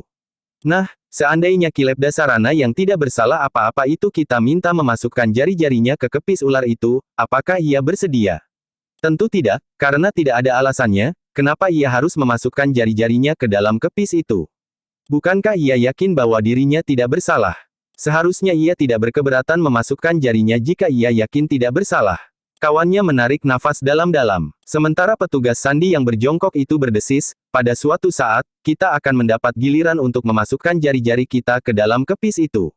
Tetapi jika Harya Wisaka segera menjadi baik, maka ia akan menghapuskan cara yang tidak berlandaskan pada akal itu." Kawannya tidak menyahut lagi, tetapi ia mulai mengangguk-anggukkan kepalanya. Petugas sandi yang berjongkok itu menepuk gundukan tanah itu beberapa kali sambil berkata, "Jika kau masih hidup, kau tidak akan dapat menggantikan sosok Harya Wisaka dalam kesempatan apapun juga." Demikianlah, sejenak kemudian orang itu pun bangkit berdiri dan bersama-sama dengan kawannya meninggalkan kuburan yang disebut sebagai kuburan Harya Wisaka itu. Kuburan itu benar-benar menjadi sepi. Yang kemudian bergerak-gerak adalah dedaunan dari beberapa pohon raksasa yang rimbun di sekitar kuburan itu. Namun juga batang Kamboja yang tumbuh di sela-sela batu nisan pun bergoyang perlahan-lahan dihembus angin. Dalam pada itu, Ki Gede Pemanahan pun telah berada di rumahnya. Raden Sutawijaya, Pangeran Benawa dan Paksi berada di rumah Ki Gede itu pula. "Kita memang tidak mempunyai pilihan lain," berkata Ki Gede. "Kita harus mencarinya di seluruh sudut kota raja." "Bukankah itu sudah dilakukan, Paman?" sahut Pangeran Benawa. "Tetapi masih juga belum berhasil. Tetapi kita harus mencoba terus. Kita tidak dapat membiarkan Harya Wisaka tetap berkeliaran di Pajang. Ia adalah orang yang sangat berbahaya." "Tentu, Ayah," berkata Raden Sutawijaya. "Tetapi yang dimaksud Adimas Pangeran Benawa mungkin cara yang kita tempuh yang harus berubah." "Kakang Mas benar," sahut Pangeran Benawa. Ki Gede Pemanahan mengangguk-angguk. Sementara Pangeran Benawa pun berkata, "Paman, sebaiknya pencaharian Paman Harya Wisaka tidak lagi ditekankan pada usaha pencaharian dari rumah ke rumah. Apalagi sekarang Harya Wisaka sudah mati. Kita harus menempuh cara lain. Kita harus mengandalkan ketajaman penglihatan para petugas sandi." "Aku setuju, Pangeran," jawab Ki Gede Pemanahan. "Kita tidak lagi dapat mencari Harya Wisaka dengan memasuki rumah-rumah yang dicurigai. Tetapi kita masih mempunyai alasan untuk melakukannya. Kita akan mencari istri Harya Wisaka dan beberapa orang pengikutnya. Namun aku pun sependapat, bahwa pencaharian Harya Wisaka ditekankan kepada ketajaman penglihatan para petugas sandi. Namun, kita pun harus berhati-hati. Kita tidak boleh segan melihat ke dalam. Selama ini usaha kita selalu sia-sia. Kita harus berani menaruh kecurigaan, bahwa di dalam tubuh kita masih saja tersembunyi para pengikut Haryawisaka yang setia. Raden Sutawijaya, Pangeran Benawa dan Paksi termangu-mangu sejenak. Mereka memang harus mengakui, bahwa kemungkinan sebagaimana dikatakan oleh Ki Gede Pemanahan itu masih ada. Paksi, yang tidak dapat ingkar, bahwa ayahnya adalah salah seorang pengikut Haryawisaka menundukkan kepalanya. Bahkan sebuah pertanyaan tumbuh di dalam hatinya, apakah Ki Gede Pemanahan itu mencurigai aku? Namun dalam pada itu, Raden Sutawijaya pun berkata, aku sependapat, ayah. Tetapi kecurigaan itu tidak boleh berlebih-lebihan sehingga akan dapat membuat kita sendiri saling mencurigai. Ki Gede Pemanahan mengangguk-angguk. Katanya, kau benar, Sutawijaya. Keseimbangan itulah yang harus kita ciptakan. Karena itu, persoalan ini merupakan persoalan bagi orang-orang yang terbatas saja. Orang-orang yang benar-benar dapat dipercaya. Raden Sutawijaya mengangguk-angguk. Sementara itu Pangeran Benawa pun berkata, kita harus segera mulai, Paman. Kita harus memperhitungkan waktu. Paman Haryawisaka yang terluka cukup parah itu tentu memerlukan waktu untuk menyembuhkannya. Jika Paman Haryawisaka itu sudah sembuh, maka ia akan menjadi semakin sulit dicari. Baiklah, aku akan segera mengatur pencaharian itu. Ayah, berkata Raden Sutawijaya, kami mohon izin untuk mencari Paman Haryawisaka menurut cara kami. Mungkin kami akan bergerak di luar jaringan yang akan ayah susun. Ki Gede Pemanahan termangu-mangu sejenak. Ia nampak menjadi ragu-ragu. Namun Raden Sutawijaya itu pun menjelaskan, kami akan selalu menyesuaikan diri. Maksudku kami tidak akan mengganggu tugas para petugas sandi dan para prajurit yang menurut gelarnya mencari Bibi Sekarsari itu. Ki Gede Pemanahan akhirnya menganggukkan kepalanya sambil berdesis, baiklah. Tetapi kalian harus sangat berhati-hati. Kalian pun harus selalu memperhitungkan jejak penyelidikan kalian. Mungkin saja orang-orang yang sengaja dipasang oleh Haryawisaka di antara kita memberikan keterangan-keterangan yang sangat penting, sehingga kalian justru akan terjebak. Bagaimanapun juga kalian harus menyadari, bahwa di antara para pendukung Haryawisaka masih juga terdapat orang-orang berilmu tinggi. Haryawisaka berhasil mempengaruhi beberapa orang yang berpengaruh di Jipang dan Demak yang tidak sependapat dengan keputusan untuk menetapkan Kangjeng Sultan Hadiwijaya ini menduduki tahta Pajang. Paksi menjadi semakin menunduk. Jika Ki Gede Pemanahan meragukan salah seorang dari ketiga orang yang disebut Raden Sutawijaya untuk melakukan penyelidikan terpisah itu, tentulah dirinya. Adalah mustahil bahwa yang dimaksud adalah Raden Sutawijaya atau bahkan Pangeran Benawa. Namun Raden Sutawijaya pun menjawab, kami akan melakukan sendiri. Kami tidak akan berhubungan apalagi memanfaatkan para petugas yang lain dalam penyelidikan kami. Karena itu, tidak ada yang harus diragukan. Berhasil atau tidak berhasil, kami akan melakukannya bertiga. Ki Gede Pemanahan mengangguk-angguk. Tetapi ia pun kemudian bertanya, apakah kalian tidak akan segera kembali ke padepokan di hutan jabung itu? Raden Sutawijaya mengangguk sambil menjawab, ya, ayah. Setelah batas waktu tinggal di barak itu habis, kami akan segera kembali ke padepokan. Tetapi kami akan segera menentukan cara yang akan kami tempuh untuk ikut mencari Paman Haryawisaka. Mungkin Ki Panengah dan Ki Waskita akan dapat membantu memberikan jalan kepada kami. Ki Waskita masih berada di istana sekarang. Ya, Ki Waskita sudah mengisyaratkan kepada kami untuk bersama-sama kembali ke padepokan. Ki Gede Pemanahan mengangguk-angguk. Katanya, baiklah, marilah kita lihat apa yang akan terjadi kemudian. Aku menghargai setiap usaha untuk membantu menangkap Haryawisaka. Selama Haryawisaka masih belum tertangkap, maka ia akan menjadi duri di dalam daging pemerintahan di Pajang. Demikianlah, maka Raden Sutawijaya, Pangeran Benawa dan Paksi pun telah minta diri untuk kembali ke barak. Ia masih harus tinggal sehari lagi di barak itu, sebelum seluruh pasukan itu kembali ke kesatuan mereka setelah menjalankan tugas khusus bersama Raden Sutawijaya, Pangeran Benawa dan Paksi. Dalam pada itu, Ki Gede Pemanahan telah memerintahkan para prajurit untuk tetap mencari Sekarsari dan para pengikut Haryawisaka dari rumah ke rumah. Namun di samping mereka, Ki Gede juga memerintahkan para petugas sandi untuk lebih berperan.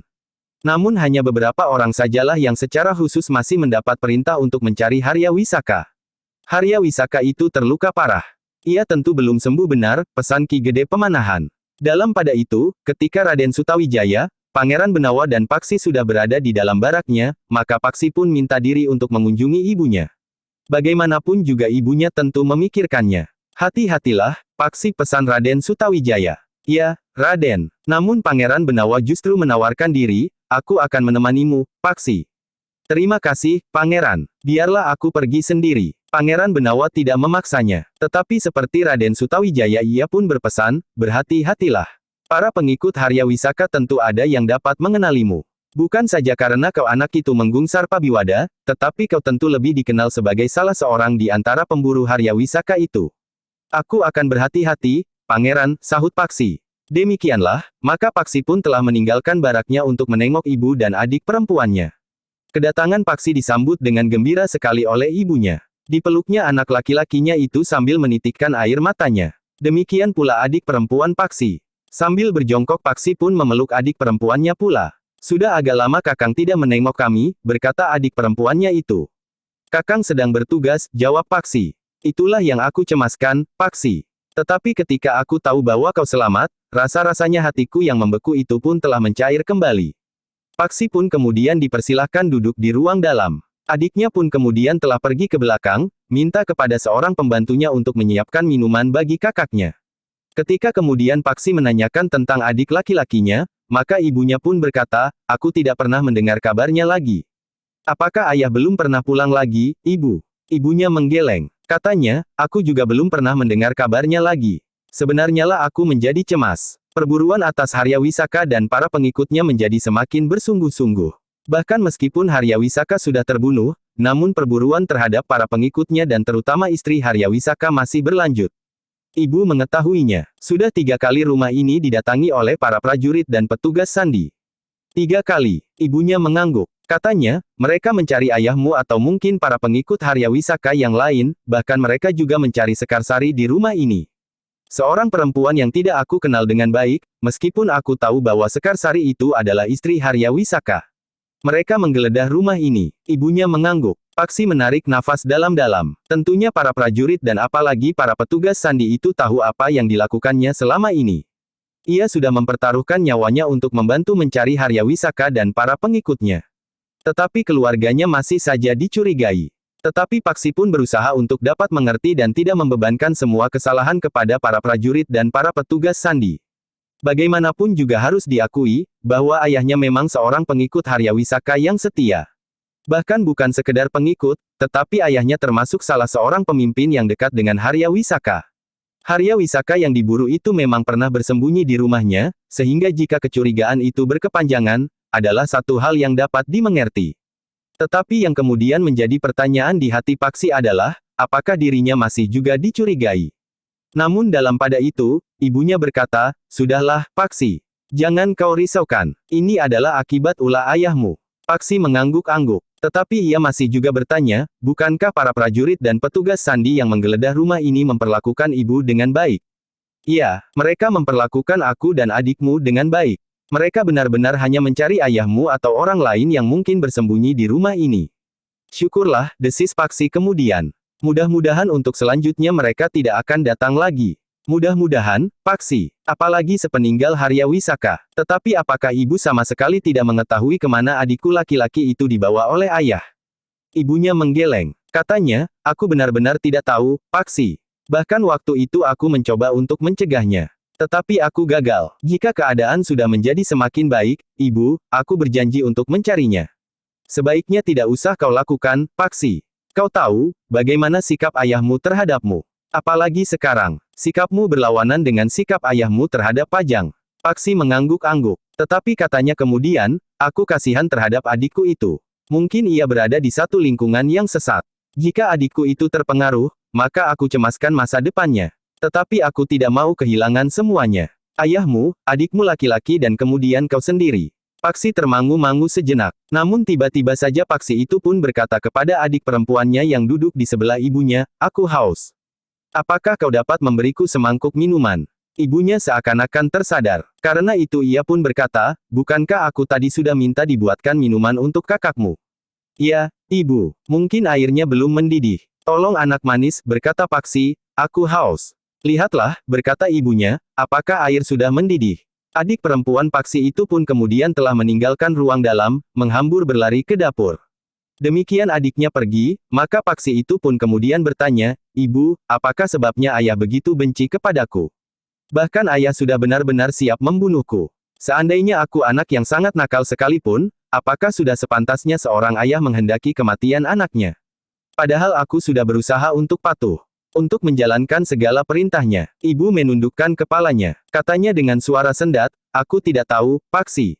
Kenapa ayahmu begitu membencimu? Apakah ada yang ibu sembunyikan? Tidak, Paksi. Tidak, tetapi mata ibunya menjadi basah lagi. Dengan lengan bajunya ibunya mengusap air matanya yang meleleh di pipinya. Namun Paksi tidak mendesaknya. Apalagi kemudian adik perempuannya pun telah kembali masuk ke ruangan dalam sambil membawa minuman yang masih mengepul. Minuman baru saja dituang, Kakang, berkata adik perempuannya. Terima kasih. Masih panas. Oh, Paksi pun mengangguk-angguk, aku harus menunggu sampai menjadi lebih dingin. Adiknya kembali duduk di sebelah ibunya. Gadis kecil itu pun kemudian mulai bertanya tentang banyak hal. Ketika minuman sudah menjadi agak dingin, maka Paksi pun mulai menghirupnya. Segar sekali. Kau bermalam di sini, Paksi. Tidak, ibu, jawab Paksi. Aku masih harus berada di barak sampai esok. Tetapi esok sore, mungkin sekali aku harus sudah berada di padepokan bersama Raden Sutawijaya dan Pangeran Benawa. Kami sudah terlalu lama meninggalkan padepokan kami. Apakah aku boleh ikut, Kakang? Paksi tersenyum. Katanya, kau seorang gadis. Apalagi kau masih terlalu kecil. Terlalu kecil. Aku masih terlalu kecil menurut Kakang. Maksudku terlalu kecil untuk berguru di sebuah padepokan. Apalagi di padepokan kami, tidak ada seorang mentrik pun, yang ada hanyalah para cantrik. Mungkin aku adalah mentrik yang pertama. Setelah itu akan ada beberapa orang gadis sebayaku yang ikut berguru. Paksi tertawa. Katanya, mungkin saja. Tetapi tentu tidak sekarang. Jika kau pergi, ibu nanti sendiri, desis ibunya. Adik perempuan Paksi itu memandang ibunya dengan mata yang redup. Katanya dengan nada merendah, iya. Kalau aku pergi, nanti ibu sendiri. Ibunya mengusap rambutnya sambil berkata, tetapi pada suatu saat, jika diperlukan, ibu akan sendiri di rumah. Aku akan tinggal bersama ibu di rumah. Ibunya tersenyum, tetapi matanya menjadi panas. Namun ia bertahan untuk tidak menitikkan air matanya lagi. Demikianlah, maka untuk beberapa lama Paksi masih berbincang dengan ibunya dan bergurau dengan adik perempuannya. Namun kemudian Paksi pun minta diri untuk kembali ke baraknya. Hati-hatilah, Paksi pesan ibunya. Rumah ini masih diawasi terus. Baik oleh para petugas Sandi Pajang, maupun oleh para pengikut Harya Wisaka. Meskipun Harya Wisaka sudah tidak ada, tetapi rasa-rasanya gerakan mereka masih saja terdengar gemanya di kota raja. Ya, ibu, aku akan berhati-hati. Demikianlah, Paksi pun minta diri kepada ibu dan adik perempuannya. Aku besok langsung kembali ke padepokan, ibu, berkata Paksi kemudian. Sering-seringlah datang, Paksi. Jika kau mempunyai kesempatan, agar aku tidak menjadi kesepian. Ya, ibu, aku akan berusaha. Tetapi tidak hanya sebentar, Kakang. Seharusnya Kakang berada di rumah 2 atau 3 hari. Jika keadaan sudah menjadi tenang lagi aku akan tinggal di rumah 2 atau 3 hari. Kapan keadaan menjadi tenang? Paksi menyentuh pipi adiknya sambil berkata, mudah-mudahan secepatnya. Nah, jaga ibu baik-baik. Adik perempuan Paksi itu mengangguk. Demikianlah, sejenak kemudian Paksi pun telah meninggalkan rumahnya. Ia harus segera kembali ke baraknya untuk ikut mengatur penyerahan kembali para prajurit yang dipimpinnya ke kesatuannya besok.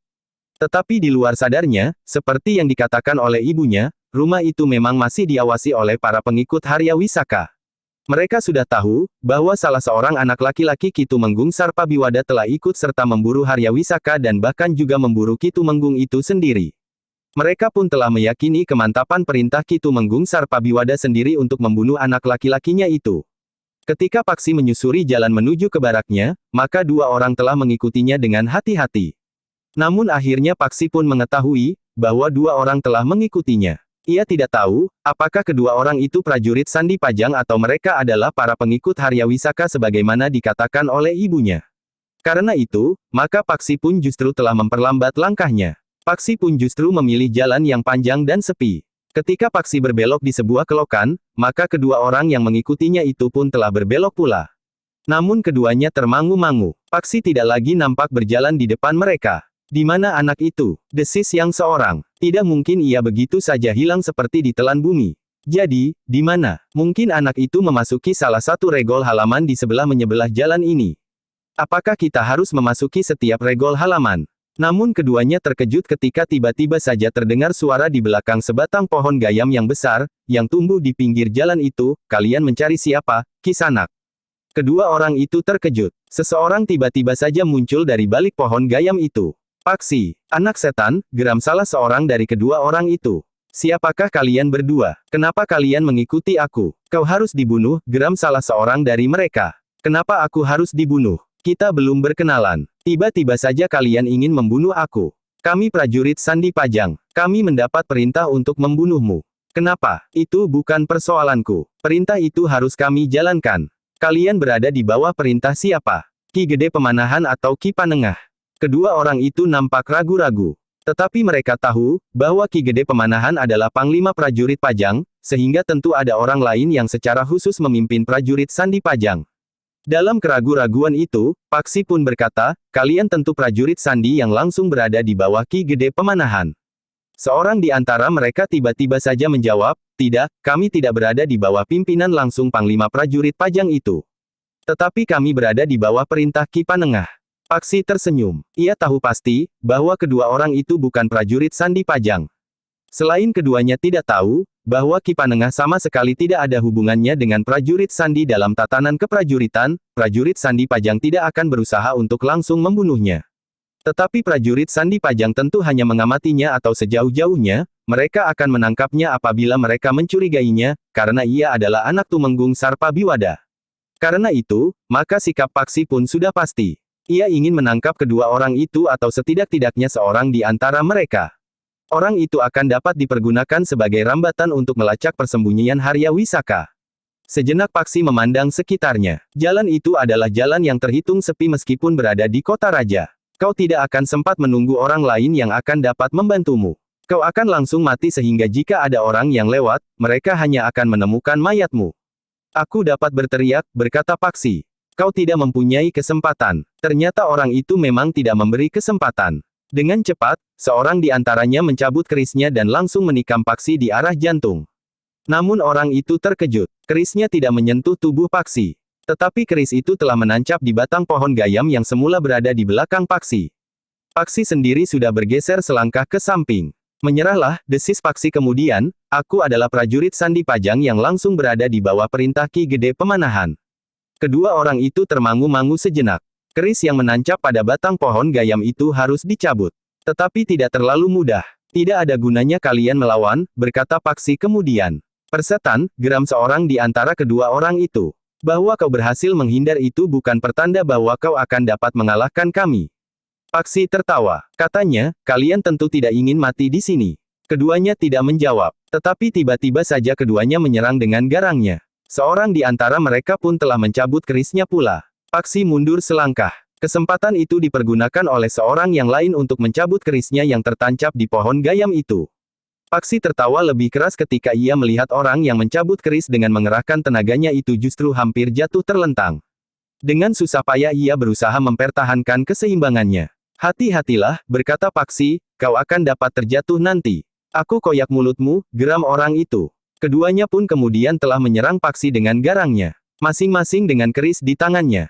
Paksi yang kebetulan tidak membawa tongkatnya itu pun telah mencabut kerisnya pula. Namun ia pun berkata, aku tidak ingin membunuh kalian. Aku minta kalian menyerah saja. Tetapi keduanya tidak menghiraukannya. Keduanya justru meningkatkan serangan-serangan mereka. Pertempuran pun menjadi semakin sengit. Paksi memang tidak ingin membunuh kedua orang itu. Ia merasa perlu untuk menangkap mereka hidup-hidup. Namun dengan demikian, maka Paksi pun harus berhati-hati. Kerisnya tidak boleh menikam kedua lawannya sehingga dapat membunuh mereka.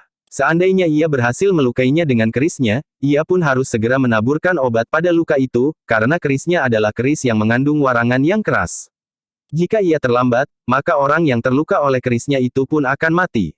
Ternyata kedua orang pengikut Harya Wisaka yang ditugaskan mengawasi rumah Ki Tumenggung Sarpabiwada itu juga bukan orang kebanyakan.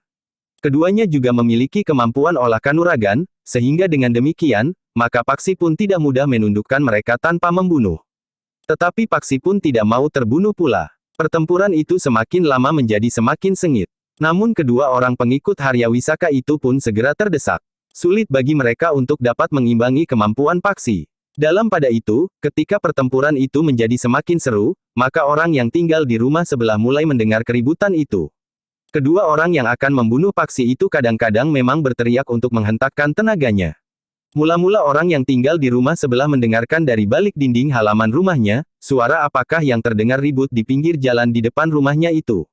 Kemudian ia pun mulai menjenguk dari balik pintu regol halaman rumahnya. Orang itu pun terkejut. Di pinggir jalan di depan rumahnya itu, 3 orang tengah terlibat dalam perkelahian.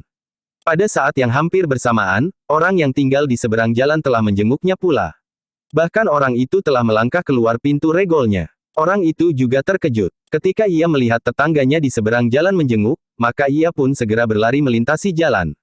Orang-orang itu berkelahi, katanya. Apakah kita harus melerai? Mereka bersenjata. Keadaan mulai menjadi gaduh. 2 orang yang kebetulan berjalan lewat jalan itu pun berhenti pula. Beberapa saat kemudian, maka para penghuni rumah di pinggir jalan itu pun telah keluar pula dari rumah mereka. Sementara beberapa orang yang berjalan pun telah tertahan. Dalam pada itu, kedua orang yang akan membunuh Paksi itu pun menjadi sangat gelisah. Mereka mengira bahwa membunuh Paksi dapat dilakukan dalam sekejap. Jika tiba-tiba saja mereka menusukkan kerisnya, maka anak muda itu tentu akan segera terkapar. Tetapi perhitungan mereka itu keliru. Tusukan mereka tidak menyentuh sasarannya. Bahkan yang terjadi adalah perkelahian yang sengit. Namun Paksi pun kemudian terkejut ketika tiba-tiba seorang di antara kedua orang yang akan membunuhnya itu berteriak. Tangkap orang ini. Anak muda ini telah berusaha melarikan anak gadisku dengan paksa. Yang seorang lagi, yang langsung tanggap terhadap sikap kawannya berteriak pula, kemenakanku itu telah disembunyikannya sejak 3 hari yang lalu. Beberapa orang yang mulai mengerumuni perkelahian itu menjadi ragu. Namun orang itu berteriak lagi, tangkap orang ini. Ia harus mengatakan di mana anak gadisku disembunyikannya. Beberapa orang yang berkerumun itu di luar sadar telah mengepung arena perkelahian itu. Karena kedua orang itu berteriak-teriak terus, maka orang-orang mulai percaya bahwa anak muda yang berkelahi itu telah melarikan anak gadis dan kemenakan kedua orang lawannya. Tetapi Paksi pun berusaha untuk menjelaskan, tidak. Mereka mencoba untuk membunuhku. Jangan dengarkan kata-katanya. Ia telah mencuri anakku. Orang-orang yang berkerumun itu memang menjadi bingung. Sementara itu Paksi pun berkata, biarkan aku menangkap keduanya. Nanti, aku akan menjelaskan apa yang sesungguhnya terjadi di sini. Ada persoalan yang jauh lebih penting dari sekedar melarikan seorang gadis. Orang-orang yang berkerumun memang menjadi bingung. Karena kedua orang lawan Paksi itu selalu berteriak-teriak, bahwa anak muda itu telah menculik anak gadis mereka, maka hampir saja orang-orang yang berkerumun itu termakan. Namun di antara mereka ternyata masih ada orang yang sempat mempergunakan nalarnya. Katanya, jangan bertindak sendiri-sendiri. Kita mencoba untuk menghentikan perkelahian itu. Orang-orang yang hampir saja beramai-ramai menangkap Paksi itu tertegun. Sementara orang yang masih mempergunakan nalarnya itu berteriak, berhentilah berkelahi. Kita akan berbicara. Yang salah akan ditangkap. Tetapi kita akan sempat membuat pertimbangan-pertimbangan yang benar. Tetapi seorang di antara lawan Paksi itu berteriak, anak ini harus ditangkap. Ia licik dan pintar berbicara. Anak perempuanku telah dilarikannya. Teriakannya hampir saja berhasil. Namun Paksi pun berkata, aku bersedia berhenti berkelahi. Tetapi aku minta agar kami bertiga tidak boleh meninggalkan tempat ini. Kami bertiga harus dihadapkan kepada petugas atau kepada prajurit di barak terdekat. Mereka akan segera dapat mengenali aku, sehingga kalian akan yakin bahwa aku bukan pencuri. Omong kosong. Ia pandai berbicara. Jangan hiraukan bahwa kami bertiga. Kedua orang itu tidak akan dapat mengelak atas kejahatan yang pernah mereka lakukan, berkata Paksi. Orang yang masih mempergunakan nalarnya itu mengangguk-angguk. Jika anak muda itu bersalah, ia tidak akan bersedia dan bahkan mengusulkan agar ditangkap dan dibawa ke barak prajurit terdekat. Baiklah, berkata orang itu, kami akan menangkap kalian bertiga dan membawa ke barak prajurit terdekat. Paksi meloncat mengambil jarak dari kedua lawannya sambil berkata, aku akan menyerahkan diriku. Tetapi kedua orang lawannya itu nampak ragu-ragu. Bahkan keduanya pun kemudian saling memberikan isyarat. Paksi curiga atas isyarat itu. Namun sebelum Paksi mengambil langkah, keduanya pun telah meloncat melarikan diri ke arah yang berbeda. Sambil mengayun-ayunkan kerisnya, mereka menyibak orang yang berkerumun semakin banyak. Paksi terkejut. Ia tidak mau kehilangan kedua orang lawannya. Karena itu, maka Paksi pun segera meloncat mengejar salah seorang dari mereka sambil berteriak, tangkap yang seorang lagi. Mereka bukan sekedar penjahat, tetapi mereka adalah pengkhianat. Beberapa orang memang berusaha mengejar seorang di antara lawan Paksi. Tetapi karena orang itu mengacu-acukan kerisnya, sementara orang-orang yang mengejarnya tidak bersenjata, maka akhirnya orang itu berhasil meloloskan dirinya. Tetapi seorang lagi yang dikejar oleh Paksi sendiri, tidak mampu melepaskan diri dari tangan Paksi. Perkelahian masih terjadi, tetapi Paksi yang telah menyarungkan kerisnya, justru sulit untuk dihindarinya. Ketika orang itu berusaha mengayunkan kerisnya menusuk ke arah lambung, Paksi mampu mengelak. Sambil meloncat ke samping, maka Paksi pun kemudian berhasil menendang pergelangan tangan orang itu sehingga kerisnya terlepas dan jatuh di tanah. Dengan cepat orang itu berusaha untuk menjangkau kerisnya. Tetapi dengan cepat kaki Paksi menyambar tubuhnya, sehingga orang itu terlempar jatuh berguling di tanah. Demikian orang itu berusaha bangkit, maka sekali lagi Paksi menyerangnya. Tangannya terayun mendatar menyambar keningnya, sehingga orang itu pun terhuyung-huyung surut. Paksi yang memburunya langsung menyerang orang itu pada dadanya. Pukulan tangan Paksi yang menghantam dada orang itu terasa bagaikan hentakan batu sebesar kepala kerbau yang jatuh menghimpitnya. Sekali lagi orang itu jatuh terbanting. Namun ia tidak segera dapat bangkit. Matanya menjadi berkunang-kunang, sementara nafasnya menjadi sesak. Paksi membiarkan orang itu yang dengan kesulitan memaksa untuk berdiri tegak. Paksilah yang kemudian memungut keris orang itu. Sambil mengacukan keris itu, ia pun berkata, "Kau aku tangkap." Orang itu tidak dapat mengelak lagi. Ujung keris itu hampir melekat di dadanya sebelah kiri. Jika keris itu ditekan, maka ujungnya akan segera menancap di jantung. Sementara itu beberapa orang telah berdatangan. Seorang di antara mereka pun berkata, yang seorang tidak dapat ditangkap. Paksi menarik nafas dalam-dalam. Katanya, "Biarlah. Yang seorang ini akan dapat menunjukkan, kemana kawannya itu melarikan diri. Aku akan membawanya ke barak di sebelah alun-alun Pungkuran. Ia akan ditahan di sana." Barak itu adalah barak pasukan khusus yang baru pulang dari perburuannya untuk mencari Harya Wisaka. Tetapi ternyata Harya Wisaka telah terbunuh justru di kota raja. "Iya, aku adalah salah seorang penghuni barak itu." Beberapa orang nampak ragu-ragu. Untuk memantapkan kepercayaan mereka, maka Paksi pun berkata, "Marilah, kita bawa orang ini ke sana." Memang ada di antara orang-orang itu yang kurang percaya bahwa Paksi akan membawa orang yang telah ditangkapnya itu ke barak di sebelah alun-alun Pungkuran. Karena itu, maka beberapa orang pun telah mengikuti Paksi yang menggiring orang itu. Di sepanjang jalan, iring-iringan kecil itu memang menarik perhatian. Tetapi tidak seorang pun di antara orang-orang yang ikut membawa orang yang ditangkap Paksi itu ke barak prajurit di sebelah alun-alun Pungkuran dapat memberi penjelasan jika ada orang yang bertanya kepada mereka. "Kami kurang tahu. Orang itu akan dibawa ke barak prajurit di sebelah alun-alun Pungkuran." "Orang itu tentu bukan sekedar pencopet di pasar," desis seseorang. "Kenapa?" bertanya kawannya. "Barak itu untuk sementara dihuni oleh pasukan khusus. Jika orang itu dibawa ke sana, tentu ada hubungannya dengan persoalan-persoalan yang gawat yang menyangkut ketenangan Pajang." Kawannya mengangguk-angguk. Sebenarnya lah Paksi memang membawa orang itu ke barak pasukan khusus di sebelah alun-alun Pungkuran. Namun yang tidak terduga itu telah terjadi. Ketika Paksi melewati jalan yang menuju ke alun-alun Pungkuran, maka tiba-tiba saja orang itu menjerit kesakitan. Paksi memang melihat anak panah yang meluncur dengan cepat yang dilepaskan oleh seseorang yang berada di balik dinding yang memagari alun-alun Pungkuran itu langsung mengenai dada orang yang akan dibawa ke barak prajurit itu. Dengan sigapnya Paksi meloncat memburu ke arah asal anak panah itu. Ia pun segera meloncat ke atas dinding. Namun Paksi itu tertegun. Ia tidak melihat orang yang dicarinya. Untuk beberapa saat Paksi mengamati keadaan di sekitarnya. Ia hanya melihat sebuah busur dan dua anak panah yang tidak dipergunakan. Agaknya karena satu saja anak panah telah berhasil membunuh sasarannya, orang itu tidak melepaskan anak panah berikutnya. "Mungkin akulah yang akan menjadi sasarannya kemudian." Tetapi orang itu tergesa-gesa, geram Paksi. Dalam pada itu, beberapa orang telah mengerumuni orang yang terkena panah di dadanya itu. Namun agaknya orang itu sudah tidak akan dapat tertolong lagi. Nafasnya pun tinggal satu-satu. Meskipun ia masih sempat mengerang, namun kemudian ia pun terdiam. Orang-orang yang mengerumuni sama sekali tidak mengerti apa yang sebenarnya telah terjadi. Namun Paksi yang kemudian kembali mendekati orang yang terkena panah itu harus menahan kemarahan yang menghentak di dadanya.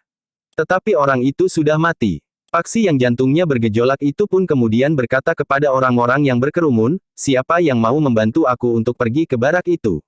Orang-orang itu termangu-mangu. Sementara itu Paksi pun berkata, "Aku tidak dapat pergi sendiri. Aku harus menunggui orang yang terbunuh ini. Meskipun ia sudah mati, tetapi tubuh ini akan menjadi bukti perbuatan sekelompok orang yang tidak bertanggung jawab.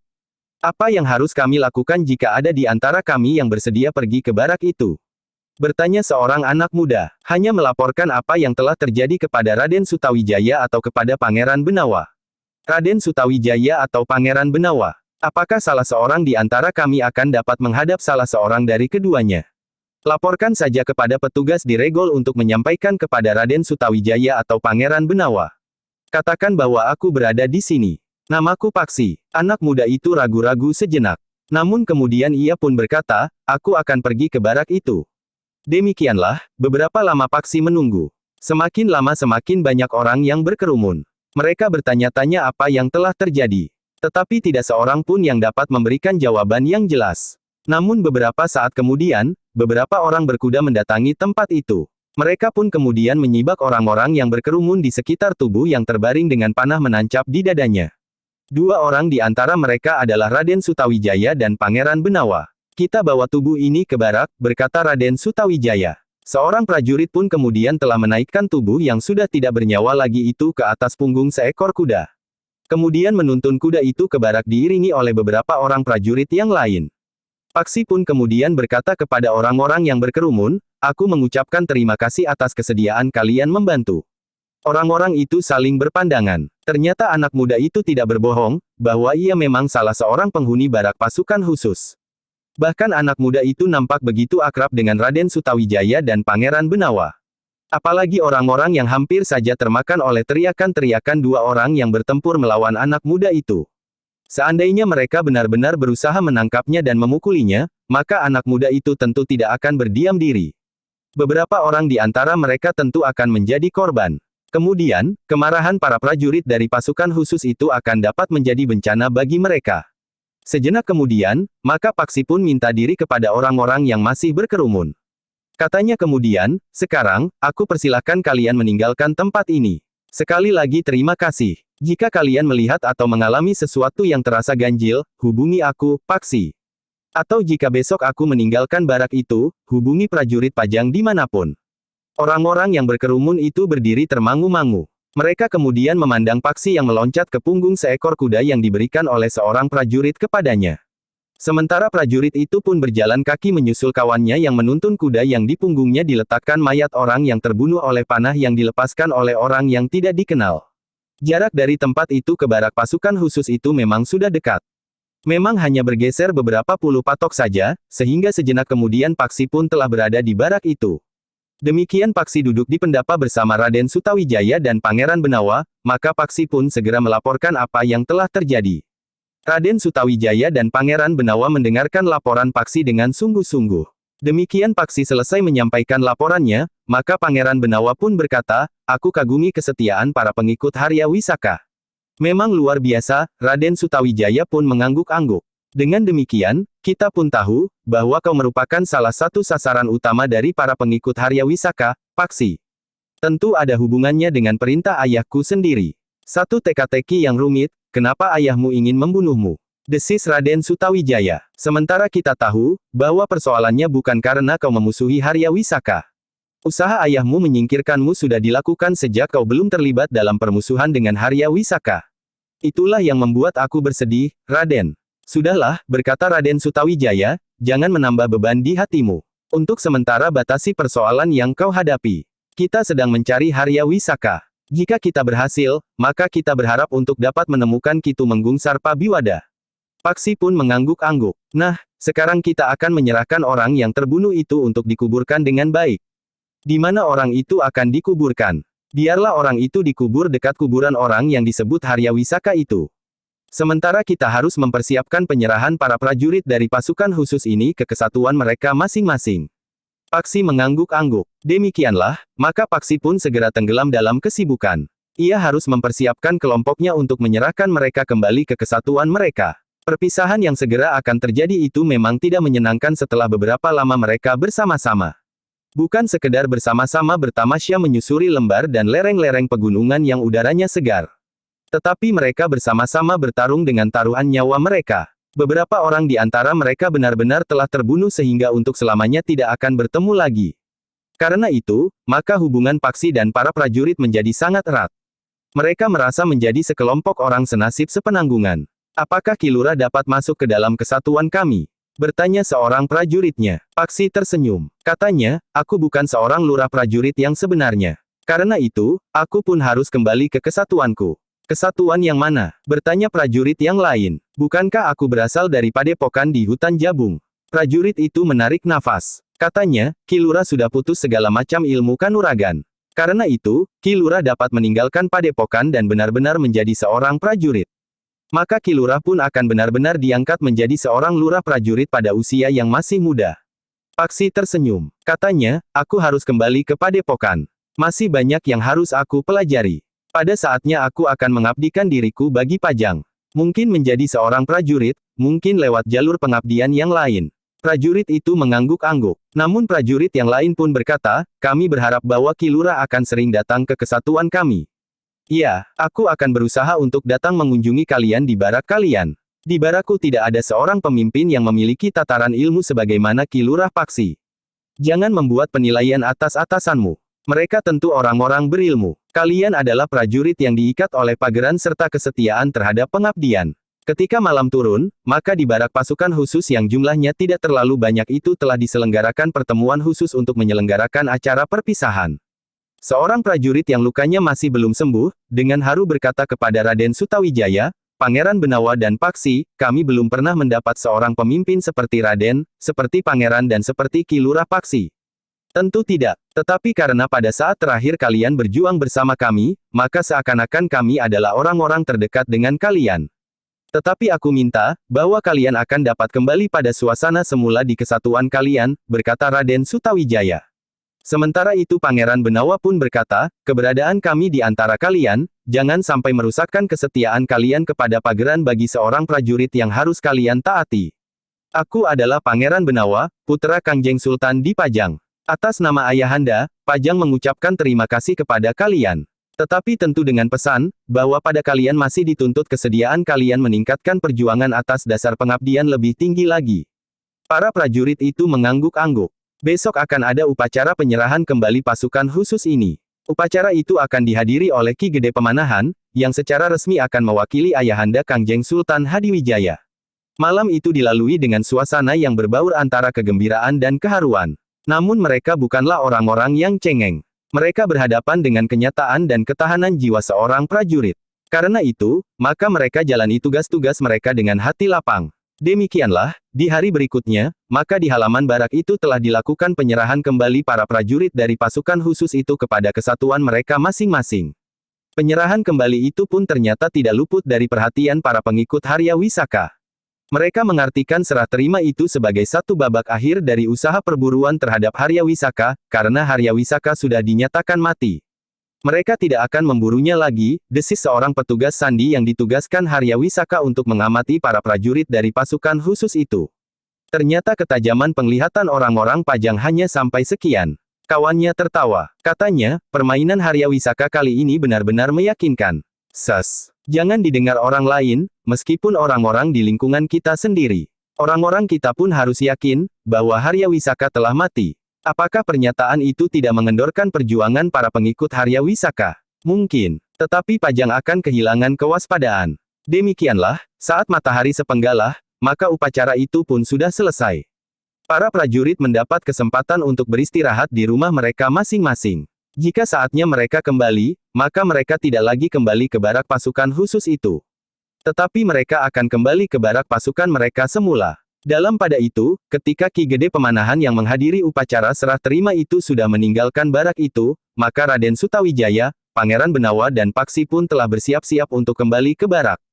Raden Sutawijaya dan Pangeran Benawa serta Paksi telah mendapat izin dari Ki Gede Pemanahan serta Kangjeng Sultan, untuk kembali ke padepokan mereka di hutan Jabung. Namun mereka pun sudah mendapat izin pula untuk membantu mencari Harya Wisaka dengan cara mereka.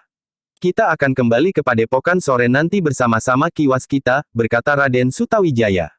Karena itu, untuk beberapa saat mereka masih harus menunggu di barak itu. Ki Waskita lah yang sudah berjanji untuk datang ke barak itu. Kemudian mereka akan berangkat bersama-sama ke padepokan di hutan Jabung. Ketika matahari mulai turun, maka Ki Waskita pun benar-benar telah singgah di barak pasukan khusus yang telah ditinggalkan sebagian besar penghuninya.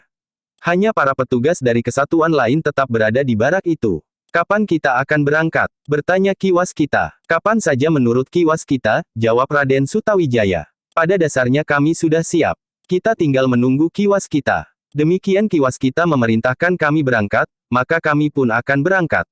Ki Waskita mengangguk-angguk. Katanya, baiklah, kita akan segera berangkat. Tetapi beri kesempatan aku minum lebih dahulu.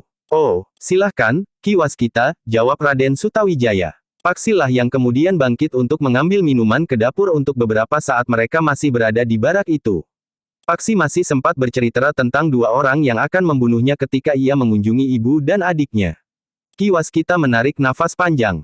Katanya, kau harus bersyukur bahwa kau berhasil menyelamatkan diri. Iya, Ki Waskita. Namun dengan demikian, kita tahu bahwa rumah itu masih tetap diawasi oleh para pengikut Harya Wisaka. Untuk apa sebenarnya Harya Wisaka mengawasi rumah Paksi, Ki Waskita? Bukankah Ki Tumenggung sudah tidak ada di rumah? Ki Waskita menarik nafas dalam-dalam. Dengan nada rendah ia pun berkata, agaknya sasarannya memang Paksi. Paksi menarik nafas dalam-dalam. Begitu benci ayahnya kepadanya. Apalagi setelah keduanya dengan tegas berdiri berseberangan. Ikatan di antara para pengikut Harya Wisaka masih juga rapi, berkata Ki Waskita, sehingga ketika kau berhasil menangkap seorang di antara mereka, maka dalam waktu singkat mereka dapat menyiapkan orang lain untuk membungkam orang yang telah kau tangkap itu. Paksi mengangguk-angguk. Demikianlah, setelah Ki Waskita meneguk minumannya, maka ia pun berkata, marilah. Kita berangkat. Berhati-hatilah di jalan. Di antara kita ada dua sasaran penting. Paksi yang sudah dijatuhi hukuman mati oleh ayahnya dan Pangeran Benawa yang membawa cincin kerajaan itu. Pangeran Benawa mengerutkan dahinya. Namun ia pun kemudian tersenyum. Katanya, ya, ada dua sasaran. Tetapi bukankah kuda kita mampu berlari kencang? Ki Waskita tersenyum. Tetapi ia tidak berkata apa-apa lagi. Demikianlah, maka Ki Waskita, Raden Sutawijaya, Pangeran Benawa dan Paksi itu pun segera minta diri kepada pemimpin prajurit yang bertugas di barak itu untuk kembali ke padepokan. Sejenak kemudian, maka 4 orang penunggang kuda telah menyusuri jalan yang menuju ke hutan Jabung. Jalan yang semakin lama terasa semakin sepi. Apalagi ketika mereka sudah memasuki jalan kecil yang menuju ke hutan itu. Ternyata mereka tidak menemui hambatan di sepanjang perjalanan mereka yang memang tidak terlalu panjang itu. Dalam 1-2 hari, Raden Sutawijaya, Pangeran Benawa dan Paksi itu menjalani kehidupan mereka di padepokan sebagaimana mereka lakukan sebelum mereka meninggalkan padepokan di pinggir hutan Jabung itu. Namun pembangunan padepokan di bawah pimpinan Ki Kriyadama itu sudah menjadi semakin nyata. Beberapa bangunan telah berwujud, sedangkan yang lain sudah sampai pada tahap-tahap akhir. Tinggal kemudian sampai pada tahap-tahap penyelesaian pada bagian-bagian yang rumit dan mempercantiknya. Seperti sebelum mereka meninggalkan padepokan, maka mereka pun ikut bekerja sebagaimana para cantrik yang lain. Mereka pun ikut pula memasuki sanggar terbuka dan sanggar tertutup untuk mengikuti latihan-latihan yang menjadi semakin berat. Meskipun Raden Sutawijaya, Pangeran Benawa dan Paksi sudah berada pada tataran yang lebih tinggi, namun mereka pun dengan tekun ikut pula mengikuti latihan-latihan bersama para cantrik lainnya. Dengan demikian, maka akan dapat menjadi pendorong bagi para cantrik yang lain. Namun demikian, Ki Waskita, Raden Sutawijaya, Pangeran Benawa dan Paksi berada di padepokan, maka pola-pola latihan pun mulai berubah.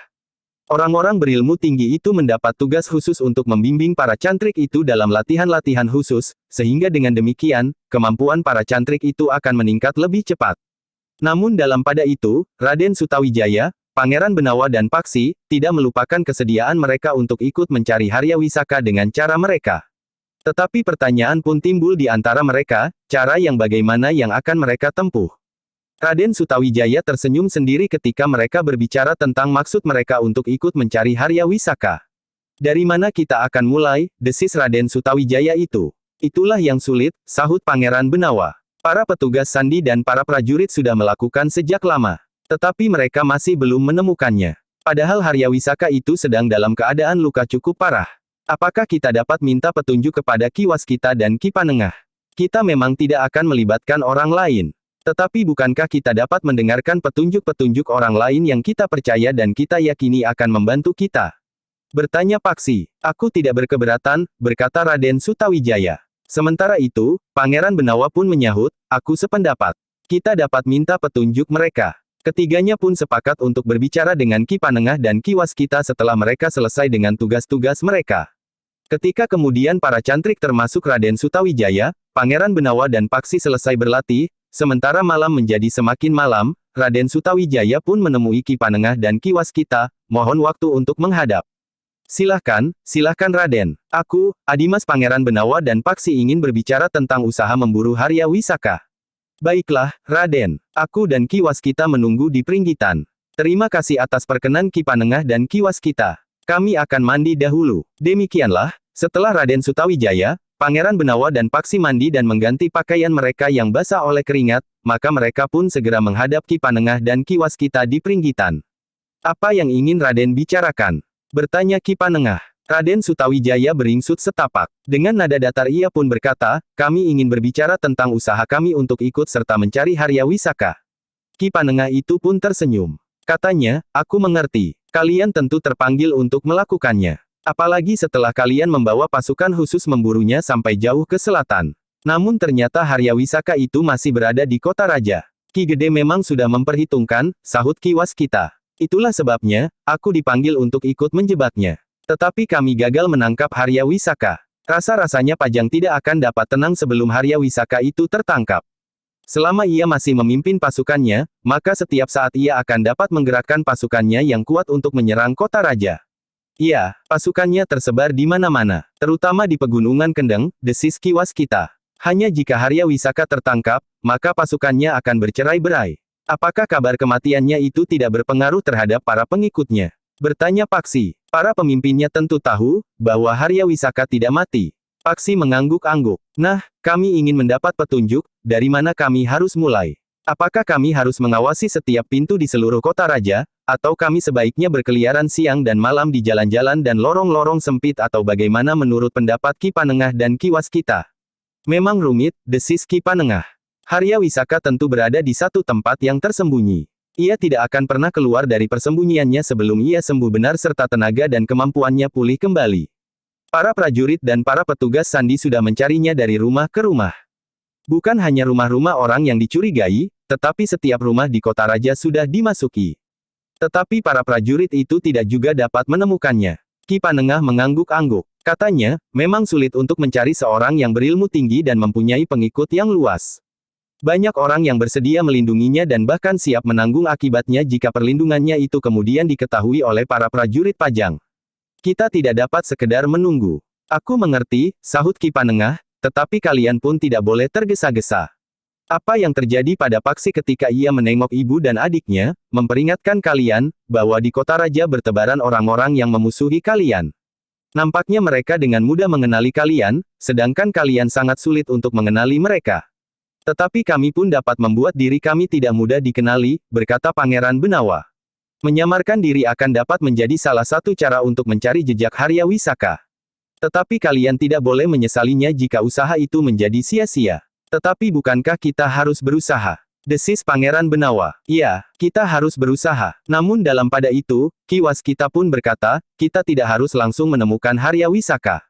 Mungkin kita dapat menemukan istrinya lebih dahulu. Bukankah kalian pernah mengenal wajah Sekarsari? Iya, Ki Waskita, sahut Raden Sutawijaya. Mungkin juga pembantu-pembantunya yang dapat kita kenali. Ki Tumenggung Suryanata, misalnya. Iya, Ki Waskita. Aku mengenal Ki Tumenggung Suryanata dengan baik, sahut Pangeran Benawa. Ki Rangga Darmasasmita. Iya, Demang Kongas. Dan masih beberapa orang lagi. Sebagian dari mereka tentu sudah berada di luar kota raja, desis Raden Sutawijaya. Iya, bahkan mungkin mereka sempat keluar masuk pintu gerbang utama kota raja. Mungkin sebagai penjual gula kelapa atau sebagai sais gerobak yang membawa ketela pohon. Bukankah kami dapat melakukannya pula? Tetapi bagaimanapun juga ada bedanya, desis Ki Waskita. Apa bedanya? Kita adalah orang-orang yang mencari dan mereka adalah orang-orang yang dicari. Raden Sutawijaya, Pangeran Benawa dan Paksi pun mengangguk-angguk. Dengan nada datar Raden Sutawijaya pun berkata, mereka hanya berkepentingan untuk menyamarkan diri. Sedangkan kita, selain menyamarkan diri juga harus menemukan orang-orang yang sedang menyamar. Tetapi cara itu dapat ditempuh. Salah satu usaha yang dapat kalian lakukan. Bukankah para petugas sandi juga berusaha menemukan mereka dengan cara yang hampir sama? Mereka bahkan mempunyai keuntungan, bahwa mereka bukan orang-orang yang sudah banyak dikenal sebagaimana Raden Sutawijaya, Pangeran Benawa dan Paksi. Iya, Pangeran Benawa mengangguk-angguk. Sementara itu Paksi justru menundukkan kepalanya. Terasa detak jantungnya menjadi semakin cepat. Bagaimana menurut pendapatmu, Paksi? Paksi menarik nafas dalam-dalam. Katanya, aku sedang berpikir tentang ayahku. Ia adalah salah seorang dari para pengikut Harya Wisaka. Aku akan dapat mengenalinya dengan baik, meskipun seandainya ayahku berpakaian dan berlaku seperti seorang pengemis. Tetapi ayahku pun akan dengan mudah mengenali aku, meskipun aku bertingkah laku seperti orang gila sekalipun. Namun bagaimanapun juga kita harus berusaha, desis Raden Sutawijaya. Ya, Paksi mengangguk. Mungkin yang akan kita lakukan akan mirip dengan apa yang akan dilakukan oleh para petugas sandi sebelum kita menemukan cara lain yang lebih baik. Ya, desis Paksi. Kita sudah berpengalaman dalam pengembaraan kita di lereng selatan Gunung Merapi, berkata Pangeran Benawa.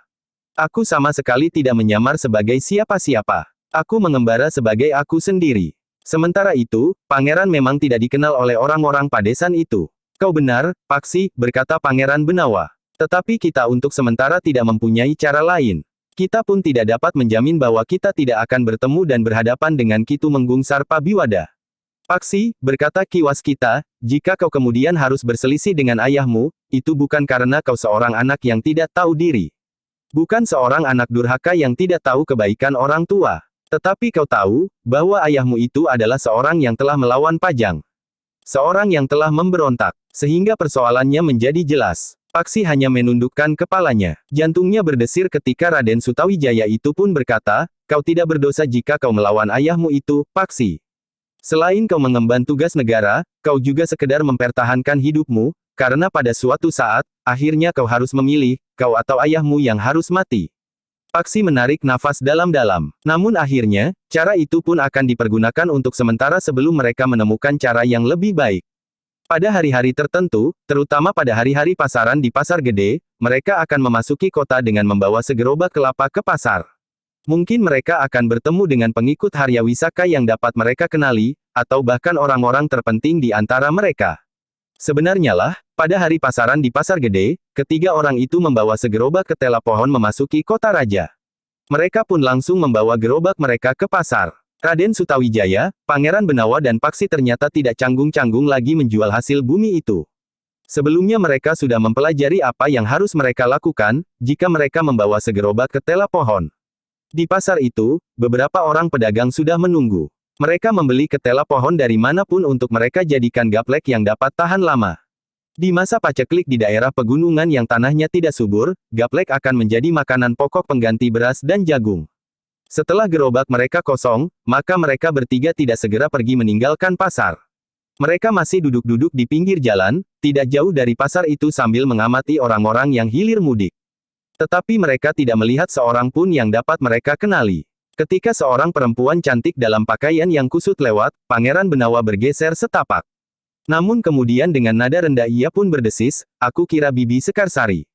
Memang mirip, sahut Raden Sutawijaya. Tetapi Bibi Sekarsari tentu akan nampak lebih tua tanpa merias wajahnya. Namun setelah mereka melakukannya 3-4 kali, dan bahkan mereka bertiga sudah mencoba memasuki dan ikut berdesakan di pasar, mereka tidak menemukan seorang pun yang mereka yakini sebagai pengikut Harya Wisaka. Beberapa orang petugas sandi tentu berkeliaran pula di pasar ini, desis Raden Sutawijaya. Tetapi mereka tidak akan dapat langsung mengenali para pemimpin yang menjadi pengikut Harya Wisaka, sahut Pangeran Benawa. Belum tentu. Mungkin mereka sudah mengenal Ki Tumenggung Suryanata, atau Ki Rangga Darmasasmita atau Sarpabiwada, sambung Paksi. Raden Sutawijaya dan Pangeran Benawa menarik nafas panjang. Tetapi mereka tidak menyahut. Dalam pada itu, Ki Panengah dan Ki Waskita selalu mengikuti usaha Raden Sutawijaya, Pangeran Benawa dan Paksi itu dengan saksama. Meskipun beberapa kali mereka tidak menemukan apa-apa, tetapi mereka tidak segera menjadi jemu. Bahkan mereka pun telah mengambil cara lain. Mereka membawa gerabah dengan kuda-kuda beban berkeliling lewat lorong-lorong kecil. Tetapi mereka tidak pernah bertemu atau melihat orang-orang yang mereka cari.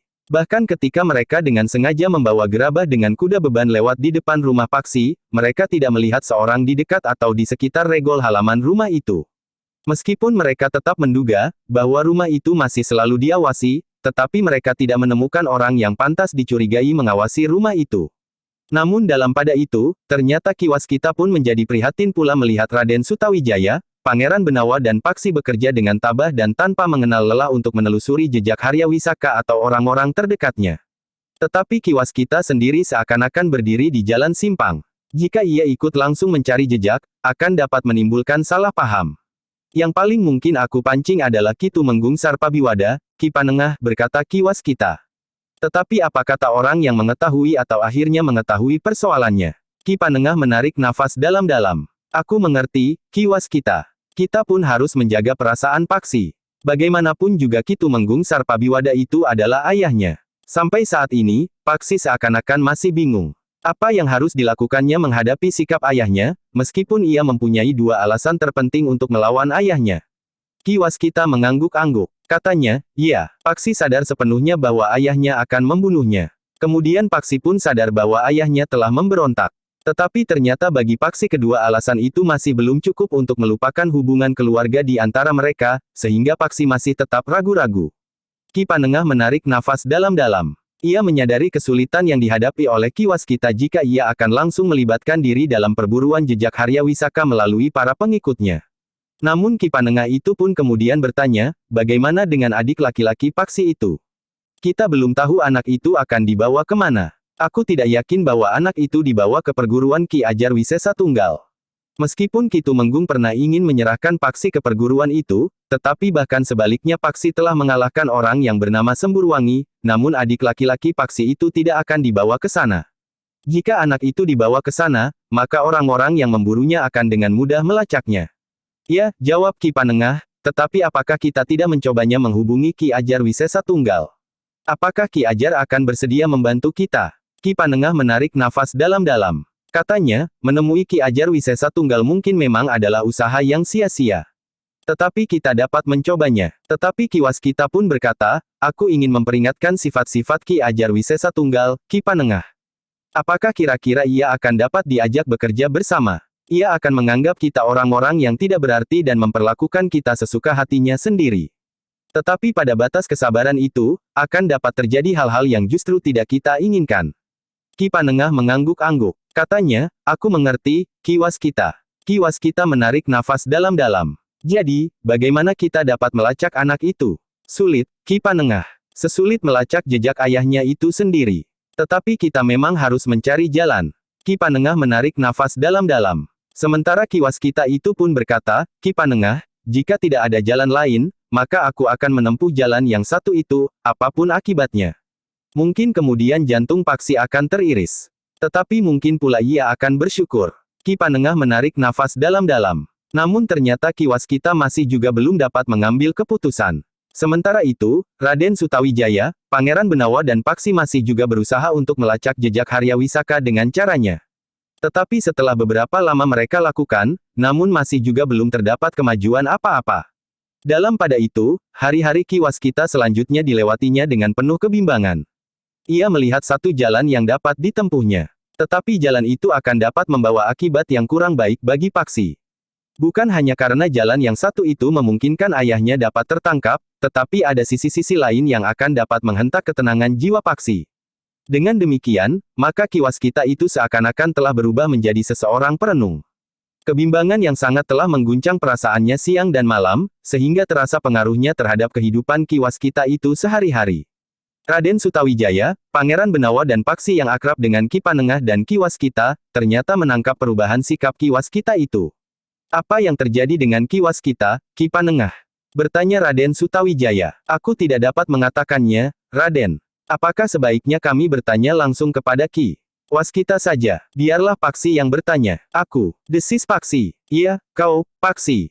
Paksi justru menjadi berdebar-debar. Kenapa harus dirinya yang bertanya kepada Ki Waskita? Namun Ki Panengah itu pun mengulanginya, sebaiknya kau sajalah yang bertanya, Paksi, meskipun itu juga tidak menjamin bahwa jawab Ki Waskita itu akan memuaskanmu. Mungkin kau justru menjadi bingung. Tetapi mungkin pula sebaliknya, aku menjadi berdebar-debar, guru. Tetapi mungkin Ki Waskita tidak akan menjawab sama sekali.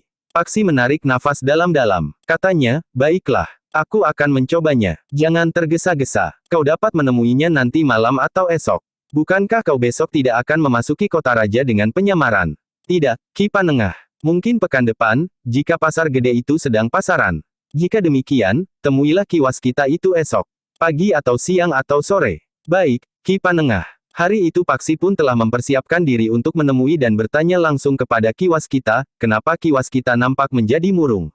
Besok ia akan menemuinya dan berbicara dengan gurunya itu. Namun sebelum Paksi benar-benar menghadap, anak muda itu sudah menjadi berdebar-debar.